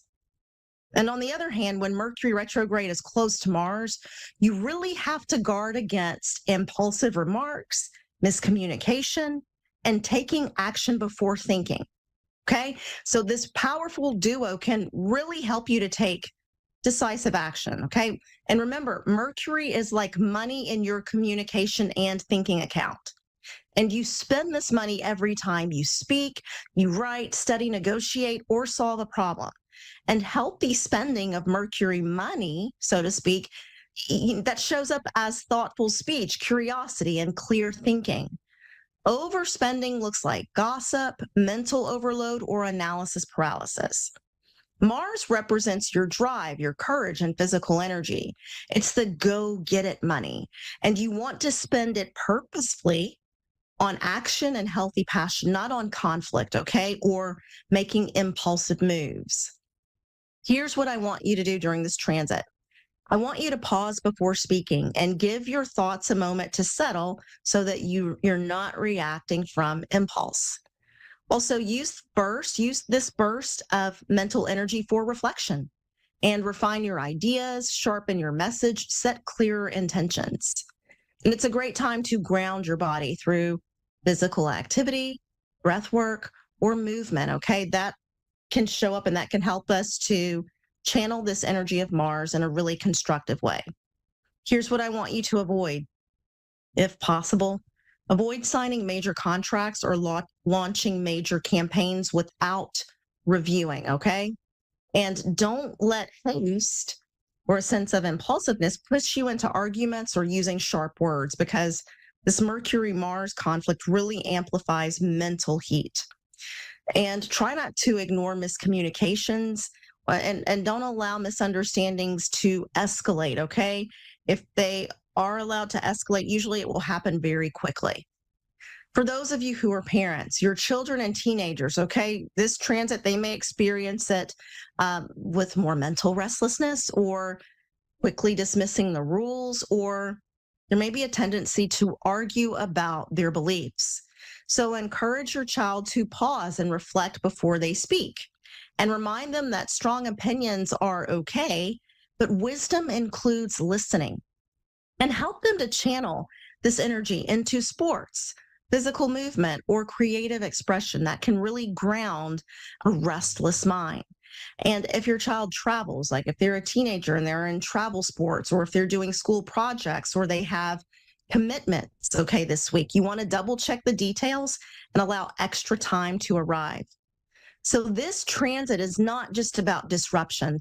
It's more about clarity, activation, and using mental energy in a really focused way. And with conscious awareness, you can turn this moment into a breakthrough rather than a breakdown, or a breakthrough rather than a meltdown.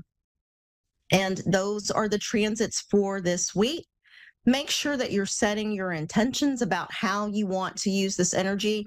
Everybody has this energy in a bank account. That's what I want you to think of. I want you to think of everybody has this repository of energy, and it's almost like a bank account. But funny thing about it is you get to decide how you're going to spend this money, this cosmic money in this bank account.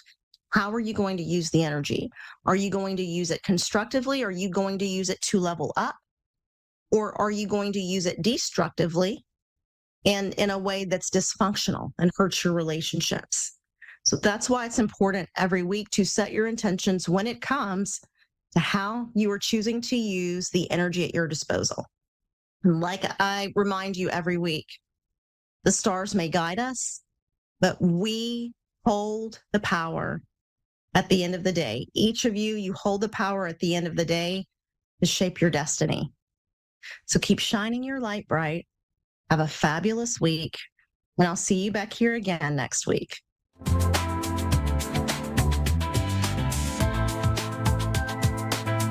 listening to A1R Psychic Radio, Earth's #1 psychic radio network, and watching Moonstruck TV and Lightning Television.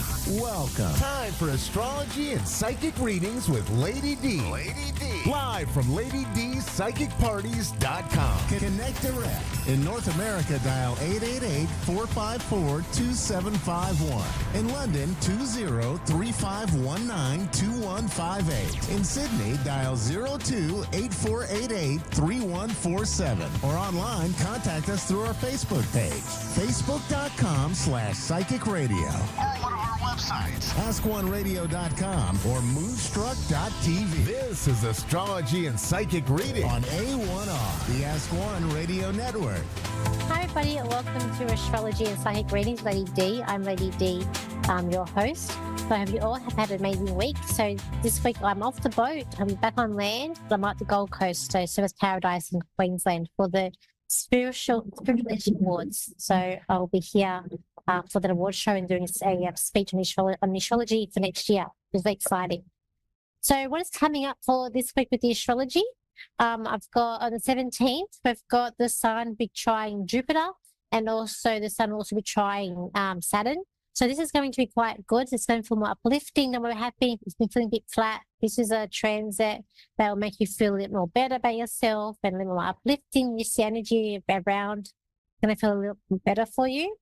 And on the 18th, we've got Mercury, which is going to be in sextile to Pluto. So that is going to be a transformation, the way that you think, the way that we speak. It is going to be through an Aquarius, so you might be having different thoughts. This is going to be a positive transit. So if it's a case where you don't talk to someone or you decide to cut someone off, it's not all bad news because it's in a sextile. So it's something that's going to benefit you when you go through that transit on the 18th. Then on the 19th, we've got Mercury, which is going to be opposing Uranus. So that can bring about some unexpected news. It can also bring about unexpected thoughts. So it could be something from the past. Could we have Mercury that is going to be in retrograde? Could be about revealing some sort of truth, because on the same day we do have Mercury moving back into Scorpio in retrograde. We've also got Mercury in trine to Neptune on the same day. So it could be a sense of you feeling like in like a bubble or daydreamy. Again, it's in a tri, so it's more positive than negative. You might be getting some more downloads if you're a spiritual or psychic, or more your intuition might be heightened that day as well. With Mercury going back into Scorpio, it is like you're thinking like deeper thoughts, or you really want to research things. It's looking sort of what's hidden. There's a bit mysterious when looking into Scorpio. It's also about getting rid of the old to make way for the new. And it is also about loyalty. So you might be thinking about, who's going to be loyal to you or who can you trust. You might be looking at this people being deceptive around you with that Neptune and trine to Mercury as well. But you'll be able to see that. So if someone is trying to pull wool over your eyes or trying to have some sort of like deception around you, you're going to be able to see that because of the transits that's going to come up for that. Okay. So that's what we've got coming up with the planets. So we've got a caller here. So we've got Karen. She's from California. So hi, Karen. How are you? I'm fine, thank you. How are you doing? I'm good. How can I help you today? Well, I'm in the process of trying to sell my house. Do you see that it's going to sell anytime soon?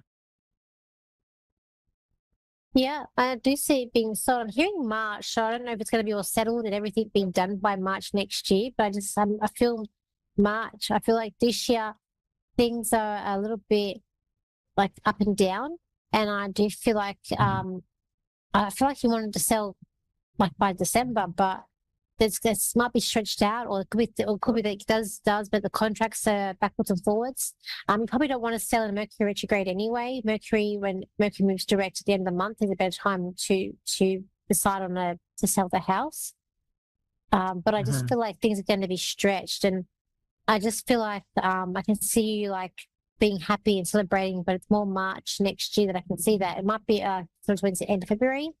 And I feel like it's going to be a cooling period too. We're getting to like the festive season as well. I feel like you're doing the right things. This house, it's just that the right person hasn't come to see it to be able to put an offer down. I do feel like I see an arrow going up, so I do feel like you might be receiving more than what you expected.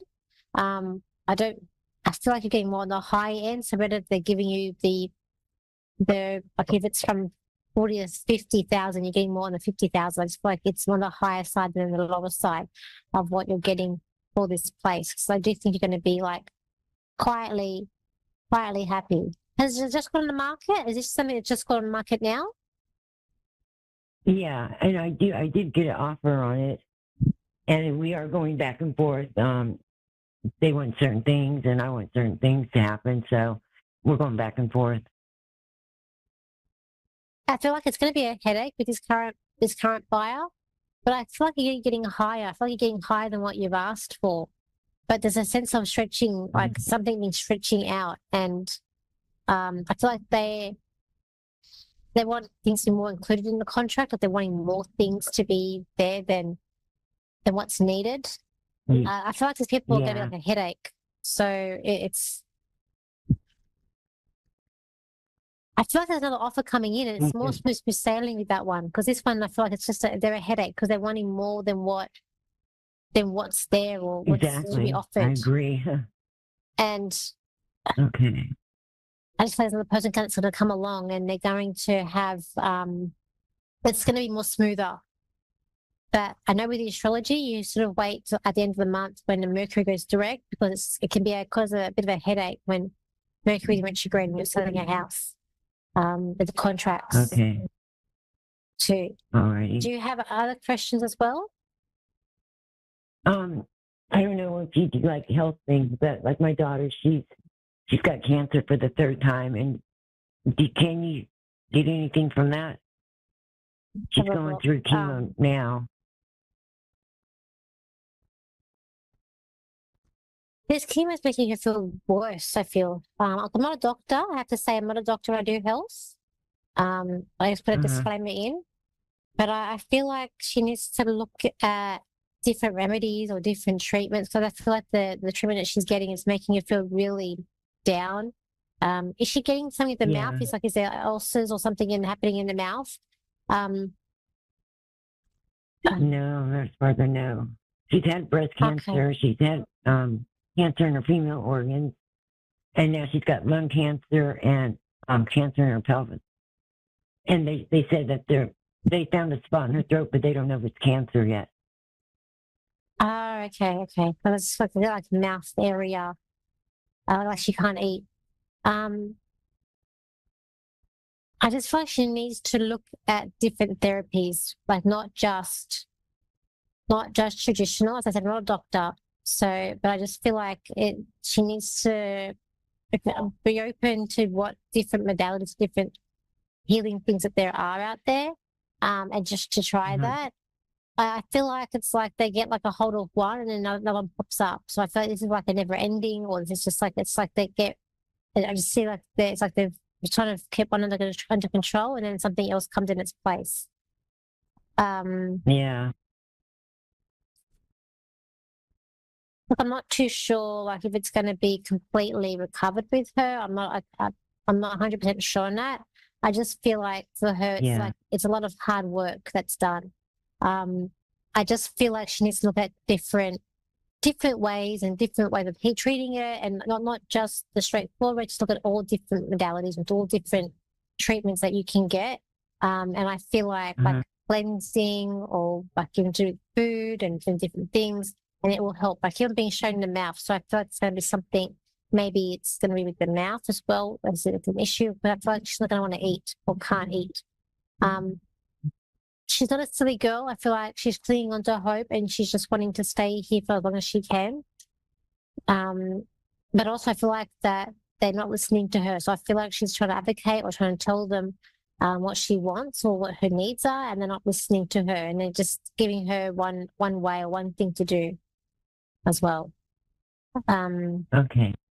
But I do feel like she'll be here as long as she can be. Yeah. And I feel like you're going to be a big help to her. That's okay. It's okay. It's okay. Any other questions? The last question is, the last relationship I was in, where do you see that going?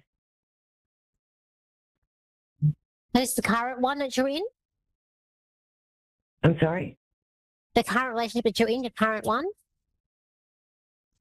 Well, we're kind of not together right now, but yeah, it would be that one. Okay. All right. Look, I kind of feel like this person might come back. I'm hearing I'm back. I feel like that there's someone that's going to apologize, or there's a need to feel sorry. I do feel like there's been a big war between you guys, but I see it sort of coming down a little bit, and things are getting a little bit easier. One person is quite stressed, and I feel like that they're trying to move things around to make things work. I feel like if they're low on money or they're short of money, I would say don't give them money, because I feel like there's one person who's a bit low on finances who may be wanting money, and I would say if it's him, I'm going to say don't give him money. But I do feel like this communication can be open between you guys. So I do feel like it's not, but the book can't be completely closed yet. So I feel like there's still some hope that this relationship may come back or there's still communication going to come through. But you have to decide whether or not you want to be with him or not. But I do feel like things need to be tidied up or changed in a relationship. But I keep on seeing someone with no money, and I feel like they're going to ask you for money. And so I just feel like it's going to be to say no. Say no. I mean, look, you are happy without him with him.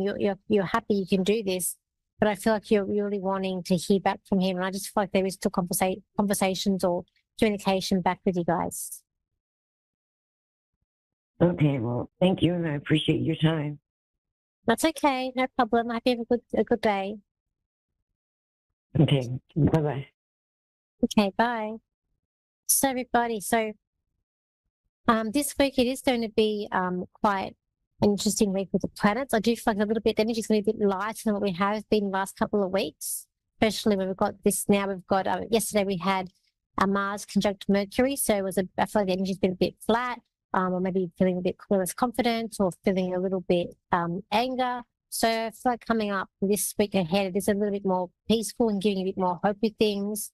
I also feel like this week it's going to be big about collaborating with other people and working with other people too. Will be a good thing as well. So if you want to contact me for a reading, you can. So I am available. Best way to contact me is through my Facebook page, which is Lady D Psychic Parties. I also have a website, which is Lady D Psychic Parties as well. And then I have an Instagram, which is Lady D Psychic. I have a YouTube, Lady D Psychic, and same as my TikTok, Lady D Psychic. I also do live readings every Thursday night at 7:40. That's PM Australian Sydney time. So if you want to jump on there, I'm also there for an hour once a week too, as well. So I hope everybody is having a really good time and a really good week out there. And I'll see you back home in my normal place next week. Same times, different place again, but back to my usual place. And I hope everyone has a good week ahead. So bye for now.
Psychic Radio, Earth's #1 psychic radio network, and watching Moonstruck TV, enlightening television.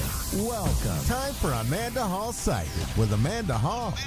Live from AmandaHallPsychic.com.au. Connect direct. In North America, dial 888-454-2751. In London, 20-3519-2158. In Sydney, dial 02-8488-3147. Or online, contact us through our Facebook page, facebook.com/psychic radio. Or one of our websites, askoneradio.com or moonstruck.tv. This is Amanda Hall Psych on A1R, the Ask One Radio Network.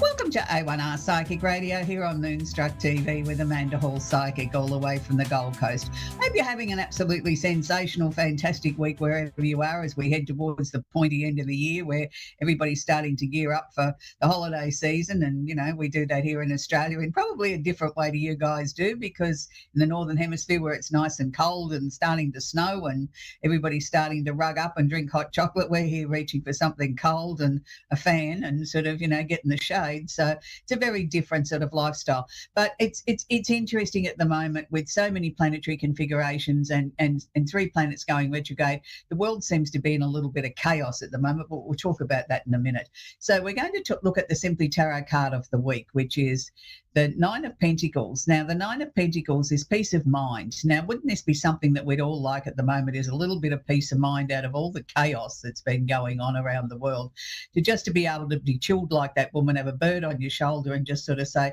let the world just pass you by. I'm feeling very, very peaceful. I'm feeling very, very calm. And I know a lot of people aren't feeling that way at the moment, but when I drew this card before the show, I thought this was a turning point, that maybe things were starting to settle down around the world, that people are going to start to feel a little bit more peaceful, a little bit more as if they've got a bit of peace of mind, a bit of tranquility, a bit of calmness coming back into this mad, crazy world as it's been recently.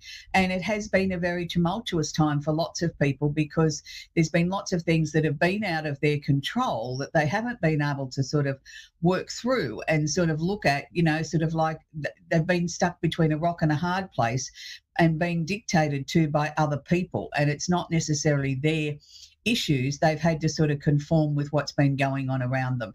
So hopefully this card symbolises the turning point, that we've got, you know, peace and tranquility coming towards all of us. Now, it's a big week astrologically. I think I say that every week, or I seem to feel like I do. But we have got quite a major plethora of planets sort of really dominating the astrological landscape this week. And it's more the focus is on the water signs this week more than anything, because we've got 3 planets sitting in Scorpio, and we've got 2 planets sitting in Pisces, which is also a water sign. So there's quite a bit of emphasis on the water signs. When you look at, we only have 10 planets and half of them are sitting in water. So no wonder we're feeling a little bit sort of stretched. We're feeling as if our emotions have been put through the ringer, because there's so much emphasis on that so many things that we're being pulled in so many different directions. So happy birthday to the Scorpios. It's a very interesting time of the year. It's when people sort of start to take a little bit of stock. But for the Scorpios, it's their time to shine. It's their time to sort of go out, party, celebrate, have a piece of cake, do something really special for yourself, and sort of celebrate the fact that you've made another year. You know, like, I mean, as we get older, we tend to sort of not want to celebrate our birthdays. And I think we should, because it's a milestone to say that we've been here for another year. We've achieved another year. We've survived the changes that are coming about in the world. And as you get older, I think you have less tolerance to some of the new ideas that youth brings in, or new ways of looking at things. And you think, oh, gee, I long for the good old days when things were simpler. I don't know whether they were that much simpler when we were younger. It's just that's how we perceive things. And the generation that's, you know, coming through now, the younger generation in their early 20s, when they get, you know, more senior years, they'll sort of turn around and think back the same way, I'm sure. So it's a time to be enjoyed, no matter what stage of life you're at. Enjoy where you are and enjoy this very intense, very exciting time of the year, because the Scorpio energy can be intense, but it's also asking us to look at our emotions. It's asking us to dig deep. It's asking each and every sign to sort of look under the crevices, look under the covers, look under the hidden areas. For things in your life that might need sorting out, this is the time to do it. You've got the power of the Scorpio energy, no matter what your star sign is. is to get answers, is to find answers in places that you daren't look before. And it's a time when we can sort of go into this and understand and work with this very deep emotion that most of the time that we sort of brush to one side, oh, it's all too scary. Well, now's the time to embrace it. And, we only have a few days left. So let's just make the most of what we've got left in this last little bit of the Scorpio energy and don't squander it. Pardon me. We also have the moon, the emotional planet is sitting in Scorpio at the moment, pardon me, holding hands or conjunct with Venus, the planet of love and affection. Now, I want to say to you here with the moon sitting here, the moon moves very quickly. The moon moves very quickly. Every 2.5 days, the moon changes sign. So the moon doesn't sit somewhere for very long at all. It's something that moves so quickly that sometimes we even forget that the moon's there, that it triggers emotions that we think, oh, it's just having an off day yesterday. But it wasn't so much you were having an off day. It's a matter of that the moon was influencing your decisions or your emotions or how you were handling things. And with the moon in Scorpio, this is a very intense moon. And it doesn't matter what your star sign is, you will be affected by this moon. It's sort of, you might get out of bed and you might be feeling a little bit under the weather. You might be feeling a little bit betwixt in between with your emotions. And some people will just feel a heaviness and sort of say, I don't even know whether I want to face today. And other people will be saying, you beauty, I feel energized. I'm ready to tackle the world. I'm ready to tackle some of those really tough issues that I've been putting off recently because I didn't feel that I was ready to tackle the very deep, big emotional issues that have been confronting me. So whichever basket that you fall into, it's right for you. Don't look at it on a negative. Look at it very much on a positive, that this is where you're meant to be. Now, the fact that it's conjunct Venus, the planet of love and affection, it is going to affect matters of the heart. So let's break this down a little bit more. So it's definitely affecting Scorpios. All the other water signs, which is Pisces, Cancer, and the opposite sign of Taurus. It will wash over the remaining 8 signs, but nowhere near as intense. So if you've got emotional issues that need to be sorted out, now is the time to do so. Now is the time to bring it up in the next 24 hours and try and resolve them.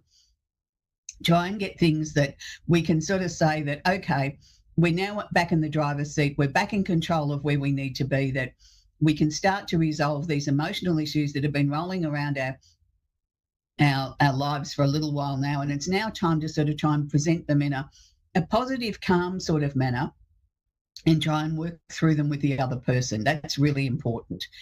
So we have Mercury, the planet of communication, is going retrograde at the moment, is in Sagittarius. Now, this is really creating havoc with the fire signs, let me assure you. This week with work, I've noticed just about every client I've dealt with has been a fire sign, and they're all saying to me, I don't know what to do. Everything seems to feel as if it's out of control. Nobody's listening to me. I'm not getting my answers. I'm not progressing at work. Things aren't moving forward. Well, yes, that can be Mercury retrograde. But you've got to understand Mercury goes retrograde 3 times a year for approximately 3 weeks at a time. Now, this is a time in our lives where no matter what your star sign is, it's asking us to slow down. It's asking us to regroup. It's asking us to sort of put some things on the back burner. If you don't need to have a serious conversation with your boss about a raise, then don't do so until after the retrograde is over. If you don't need to send that parcel, then don't do so. Wait until the retrograde is over. Because this is the time when parcels go away, airports lose your luggage, anything that you can think of, technology plays up. Your computer programs all of a sudden get a mind of their own and do something completely incredibly difficult or wrong. Then you spend the next 10 hours trying to fix it. And it's like the blind leading the blind, and you don't know why it happened. 1 minute it was working perfectly fine and the next minute it's got a mind of its own. That's a Mercury retrograde. Now, the best thing I can suggest in a Mercury retrograde is do as little as possible. If you don't have to make a serious decision, then don't. If you do have to make a serious decision and you have to sign a contract or something like that, make sure you read it out aloud, and read it out aloud a number of times. And the reasons why I suggest that is by reading it out aloud, you will pick up if there's a mistake, if there's a wrong figure, if there's a wrong word in the wrong place. Where if you just read it, you'll skim over it and think, oh, yeah, that looks right, and you sign it. And then you go back later and say, how could I have been so stupid? this is a Mercury retrograde. If I have to sign anything under a Mercury retrograde for all my years in astrology, was one of the first things I learned was read it out aloud, and read it out aloud at least 3 times. And that way, hopefully you'll pick up anything that's not right. So the Mercury retrograde, good news is it finishes on the 27th. We can't say hallelujah quick enough. But you've got to allow a couple of days past that for the retrograde to sort of slow down, stand still, and then Mercury to start to sort of move forward again. It's really important that we allow that little bit of time for Mercury to ramp up again. Pardon me. Now, we also have 2 other retrogrades that I want to talk about, because it's retrograde season at the moment, and it's really affecting a lot of people, and people are sort of saying, I don't understand why I'm feeling so thingy with my energy. And this is the reasons why. When we have 3 major planets like that retrograde at the moment, it really does affect each and every one of us. That's why I said it's mainly the water signs that are copying it at the moment, but we've got 2 other planets that are sitting in retrograde that are in Pisces, which is also water, which is going to affect the Pisces, Cancer, Scorpio and the Virgos, but it's going to affect each and every one of us, no matter what your star sign is. The first one is Saturn. Saturn is the planet of discipline. It's the planet of structure. It's where we sort of start to sort of find answers and sort of need to slow down or sort of put a solid foundation underneath us to be able to move forward. Now, Saturn is asking each and every one of us to make sure that we've shored up anything that's creative, anything that's special, anything that, no matter what your star sign is, anything that you've been working on in a creative endeavour, make sure you've got a good solid foundation underneath it. Make sure you've dotted all the I's, crossed all the T's, and that everything is where it should be. Because once Saturn starts to go direct again and it'll move into Aries, there will not be the time to come back and correct these things. So Saturn retrograde will be there till the 27th of November, or November 27, allowing 2 or 3 days after that for Saturn to start to gear up and go forward again.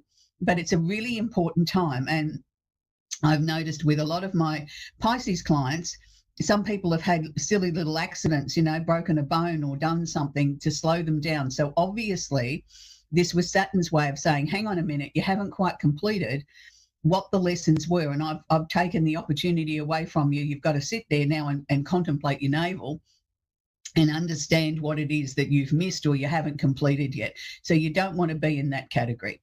So the final one is Neptune. Neptune is also in Pisces at the moment. Now, Neptune is retrograde also, affecting the water signs, as I said, but washing over all the others. Now, Neptune's the planet of illusion and delusion, but it's also where our creativity comes from. So, we wouldn't have love songs if somebody hadn't had a broken heart. So, we have different songs or different types of creativity for different reasons. And quite often creativity comes out of a negative or not so positive experience. It spurs us on to do something to make ourselves feel better or to want to bring something nice and pleasant to the world. So Neptune's role here is not necessarily to deceive you. It can be, only if you let it. If you haven't been looking at your life squarely and you continue to keep looking at things through rose-coloured glasses and don't take them off and don't want to learn from anything, then that's fine. Neptune will come along and wave his big stick and make you learn. But for most of us, we're aware of it, we're working on it, we're conscious of it, and we're sort of saying, well, okay, show me the way, show me the way forward, show me the way out of the fog. I'm open to learn, I'm open and I'm ready. And this is what Neptune is asking of each and every one of us, and this is really important. So Neptune will be retrograde until December 4. So, it's nice to sort of see as we move into the month of December that most of these retrogrades are out of the road and we've got a clear run till Christmas. So we're going to talk with Talitha in Manchester in England. And I'm sorry, Talitha, if I've mentioned your name wrong. How are you today? I'm getting there, thank you. Okay. Do you have a question I can answer for you, Talitha? I don't. Do you have a question you'd like me to answer for you?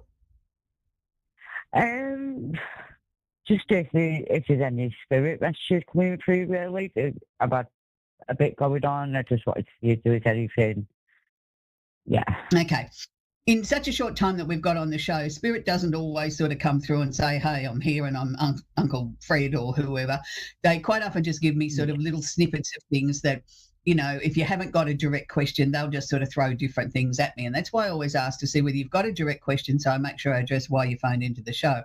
The first thing that they were showing me, Talitha, was this year has been a difficult year for you, where there's been a lot of stop-start stuff going on, has it not?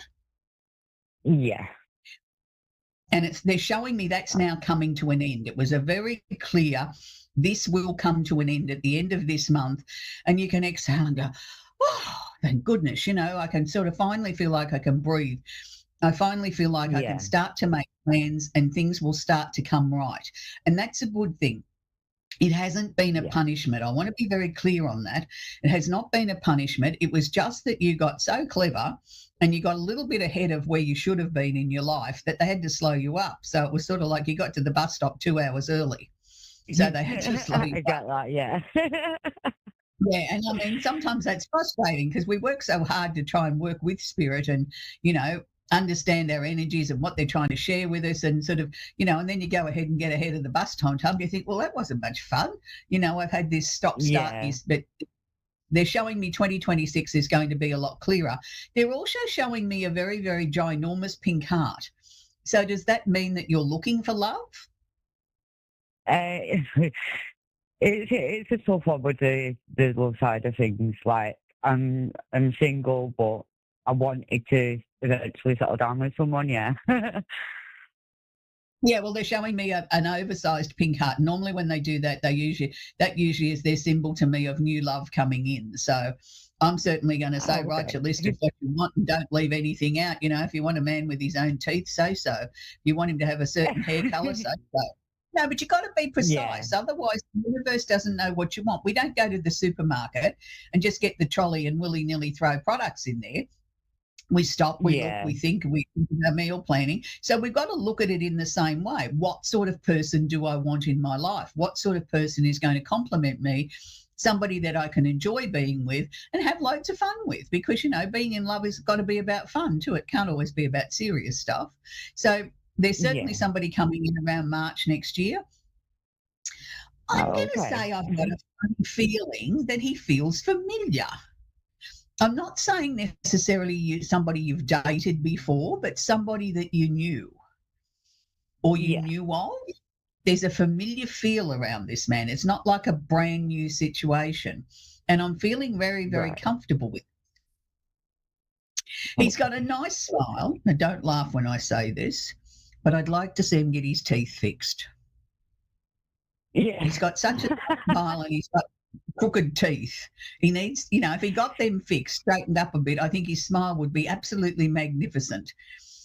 They don't often show me things quite that explicitly, but look, he's a lovely, lovely man. He's going to treat you well. You have lots of fun. Did you used to do a lot of walking in the Highlands or something? I did do a lot of walking. It was in different places, but it's like I did walk in the countryside a few times, yeah.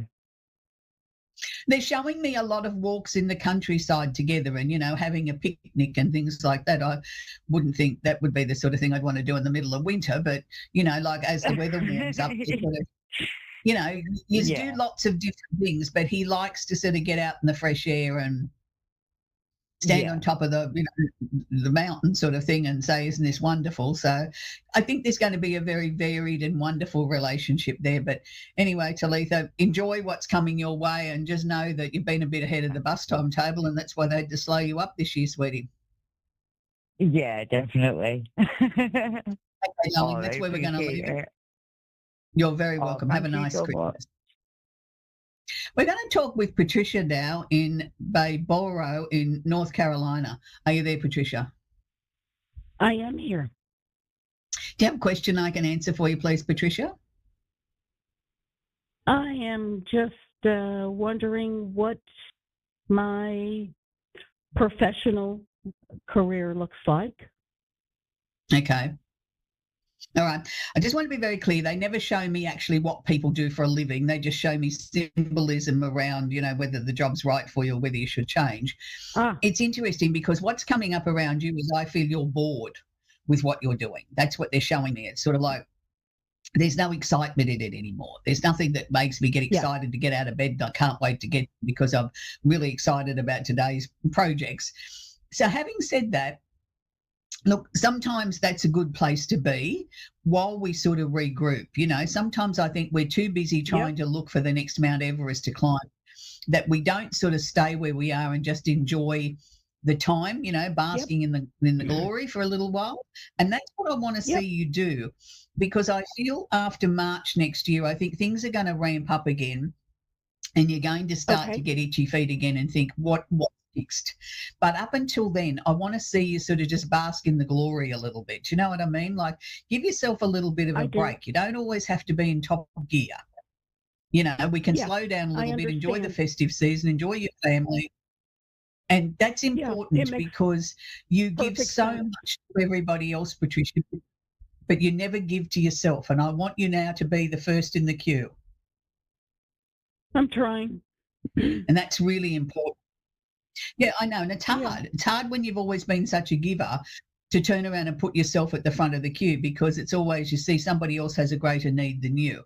You got to practice this. Yeah. You know, you got to get out of bed every day and practice it in little ways, putting yourself first. And eventually it will become natural that you'll have a process of elimination of, yes, I'm first, no, you're second. Oh, okay, you can go first today. You know, it'll become automatic. But after March next year, when you start to get restless again with work, I actually feel there's going to be two companies that are going to approach you. It's not people that you're approaching. They're coming to you. They're headhunting you. Now, as much as that's nice, I don't want you to just get caught up in the excitement of, oh, wow, they want me. I want you to really seriously look at what's on the table. There's no point in changing jobs unless it's an improvement. Yes, honestly. You know, it's not just about money. It's got to be about... Yeah. I'm towards the end of my career. Of your working career, Yeah, I understand that. And what I'm saying with this is... Go on. What I was picking up with these two situations, these two companies that are offering you something, as much as they're nice, I want to make sure they're right for you. You know what I mean? There's no point in jumping ship and getting back into a situation where you're so busy you haven't got time for you again. Do you know what I mean? Like, no amount of money takes away. Yes. Yes, as much as it's flattering, you might turn and say, no, thank you very much, but I'm not interested in staying where you are. And that's okay. Completely. But, you know, and that's good, because I feel that 2026 is going to be a year of change for you. There will be opportunities there, but you don't have to take them all. You know, you're in a position of choice now. You can say thank you, but no thank you. It doesn't suit me. I get the strong feeling that you may very well stay where you are, but you might go into a different role. Yeah. Yeah. I'm hoping so. That's my feeling. Yeah, that's my feeling. But as I said, around March, two opportunities, two different companies trying to headhunt you. You can always gracefully decline. After that, I think it's probably another 2 or 3 months with the current company that you're with before the new potential opens up of a new role. And I think it could very well be something brand new, like nobody's worked in that role before. And it'll be perfect for you because you're very good at pioneering things, of putting procedures in place and, you know, ironing out the bugs, and it's just perfect. It's a nice way, in my opinion, to finish your career off, to be able to leave a legacy. That's wonderful. That's wonderful. I'm glad to hear that. Yeah, and it's nice. And I don't even know that you're going to, you know, you might have had ideas of sort of maybe retiring in 2027. I think it'll be a little bit further than that out. But I think it'll be a gradual thing. I don't think it'll be just work one day and none the next day. I think you'll gradually scale it back until, you know, it's your choice then whether you go in a day or two, a week or not, or whether you sort of say I'm not coming in for a month. I don't think you're the sort of person, Patricia, that can really just retire. You need something to do. Even if that's, you know, you transition into Oh, I'm sorry to hear that. So that's a really I difficult really time do, in your life, isn't it? I really do need something to do. Yeah. Oh, of course. And, losing your husband is, there's no magic cure for how long before you start to feel human again. I mean, the first 12 months is the hardest because you look back to what you were doing this time last year. And, each person is different. If I can make a suggestion of a book for you to read, it's called On Death and Dying by Dr. Elizabeth Kubler-Ross. She spent her life writing books and working with grief. And it's the best book, I believe, still on the market today. You can pick it up in most good bookstores. Most libraries have it. It's called On Death and Dying by Dr. Elizabeth Kubler-Ross. And that will help you. Even if you don't read it from cover to cover, you just open it up and read a section, you'll be drawn to what you need to know today. And, it's a difficult time, and people sort of tend to they're there at the beginning, and then all of a sudden they all desert you because it's like they don't want to catch it, and they don't allow you to talk about your tears and your frustration and the loss, and you need to be able to talk about it. And we don't handle grief properly, in my opinion. We should have 12 months of where you can talk openly, cry openly, do whatever, and then after the 12 months and 1 day, then put a pretty dress on and go out and have a life again. But we don't do that. We sort of tend to give people that immediate attention, and then we think they've got leprosy and we avoid them. And that's the wrong thing to do. Yeah. But that book, When I Was Widowed, was a great comfort to me, and it's still a book I recommend today. So, I know what you're going through, and I know what you're about to go through, and it's not going to be easy, but you will get there. And, just allow yourself to be yourself, Patricia. If you feel like crying, then cry. Don't let people tell you that you should be at a certain stage. There is no rules for grief, none whatsoever. Yeah. It's a personal journey. Yeah. And talk to him. Have a talk before you go to sleep. If you're cranky with him, tell him. If you want to know, that's good, because that helps with the grieving process, but it also helps keep the connection with the other side too. He doesn't just want you saying nice things to him. He wants to know that you're unhappy or you're cranky with him or the leg fell off the chair. He needs to know these things. So he still feels part of it too, but he's around you all the time, Patricia, and he still loves you. I'm glad. Thank you. Yes, sweetheart. So that's where we're going to leave Patricia. And look, my heart goes out to Patricia. I know what it's like to be widowed. It's not an easy time in a life, no, whether you're younger or you're more mature. It's a very, very difficult process. Death is never easy, no matter who we lose. So this week I want to leave you with a song that's one of my ultimate favourites, and we're on the subject of death. It was a very, very special person that passed away on the 21st of this month, which will be 8 years. And I know a lot of people around the world are going to be, celebrating, but also have a tear in their eye on the 21st of November as they sort of look back at the wonderful time and the legacy that the one and only David Cassidy left behind. So I think it's only fitting that we leave the show this week with one of his biggest hits, I Think I Love You. And, there's not too many people on the planet that don't know that song from the Partridge Family days. And it's a beautiful song. It's a timeless song. And, I want Patricia to sort of enjoy this song too, because to know that her husband still loves her. And for anybody out there that's going through a loss, just think of these bright, positive words and know that from the other side, they do still love you. And it's important to know that their physical body might have gone, but their spirit, their soul still lives on. They're still with us. They're still guiding us in ways and, playing little tricks like turning lights on and off or the TV on and off or whatever. But it's their way of letting you know that they're close. So until next week, enjoy David Cassidy and one of my favourite songs ever, I Think I Love You. Bye for now.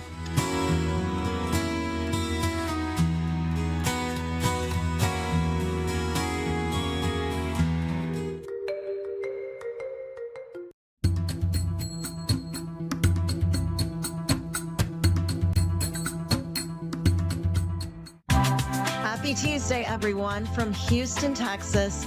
Welcome to Stellar Parenting. I'm your host, Brandy Kahn. I'm an intuitive astrologer, and I also hold a Master of Science degree in psychology with an emphasis in child and adolescent development. If you're interested in working with me, please visit my website at brandycahn.com. So for today, we've got two important transits that I'm going to be telling you about so that you're able to prepare yourself energetically and set your intentions for the week. On Wednesday, November 5th, we will have a super full moon in the sign of Taurus at 13 degrees. Now, this super full moon is going to bring attention to money, resources, and personal security. And if you've been watching the news, you already know this is true. Many people are not receiving their paychecks, and many more are not sure where their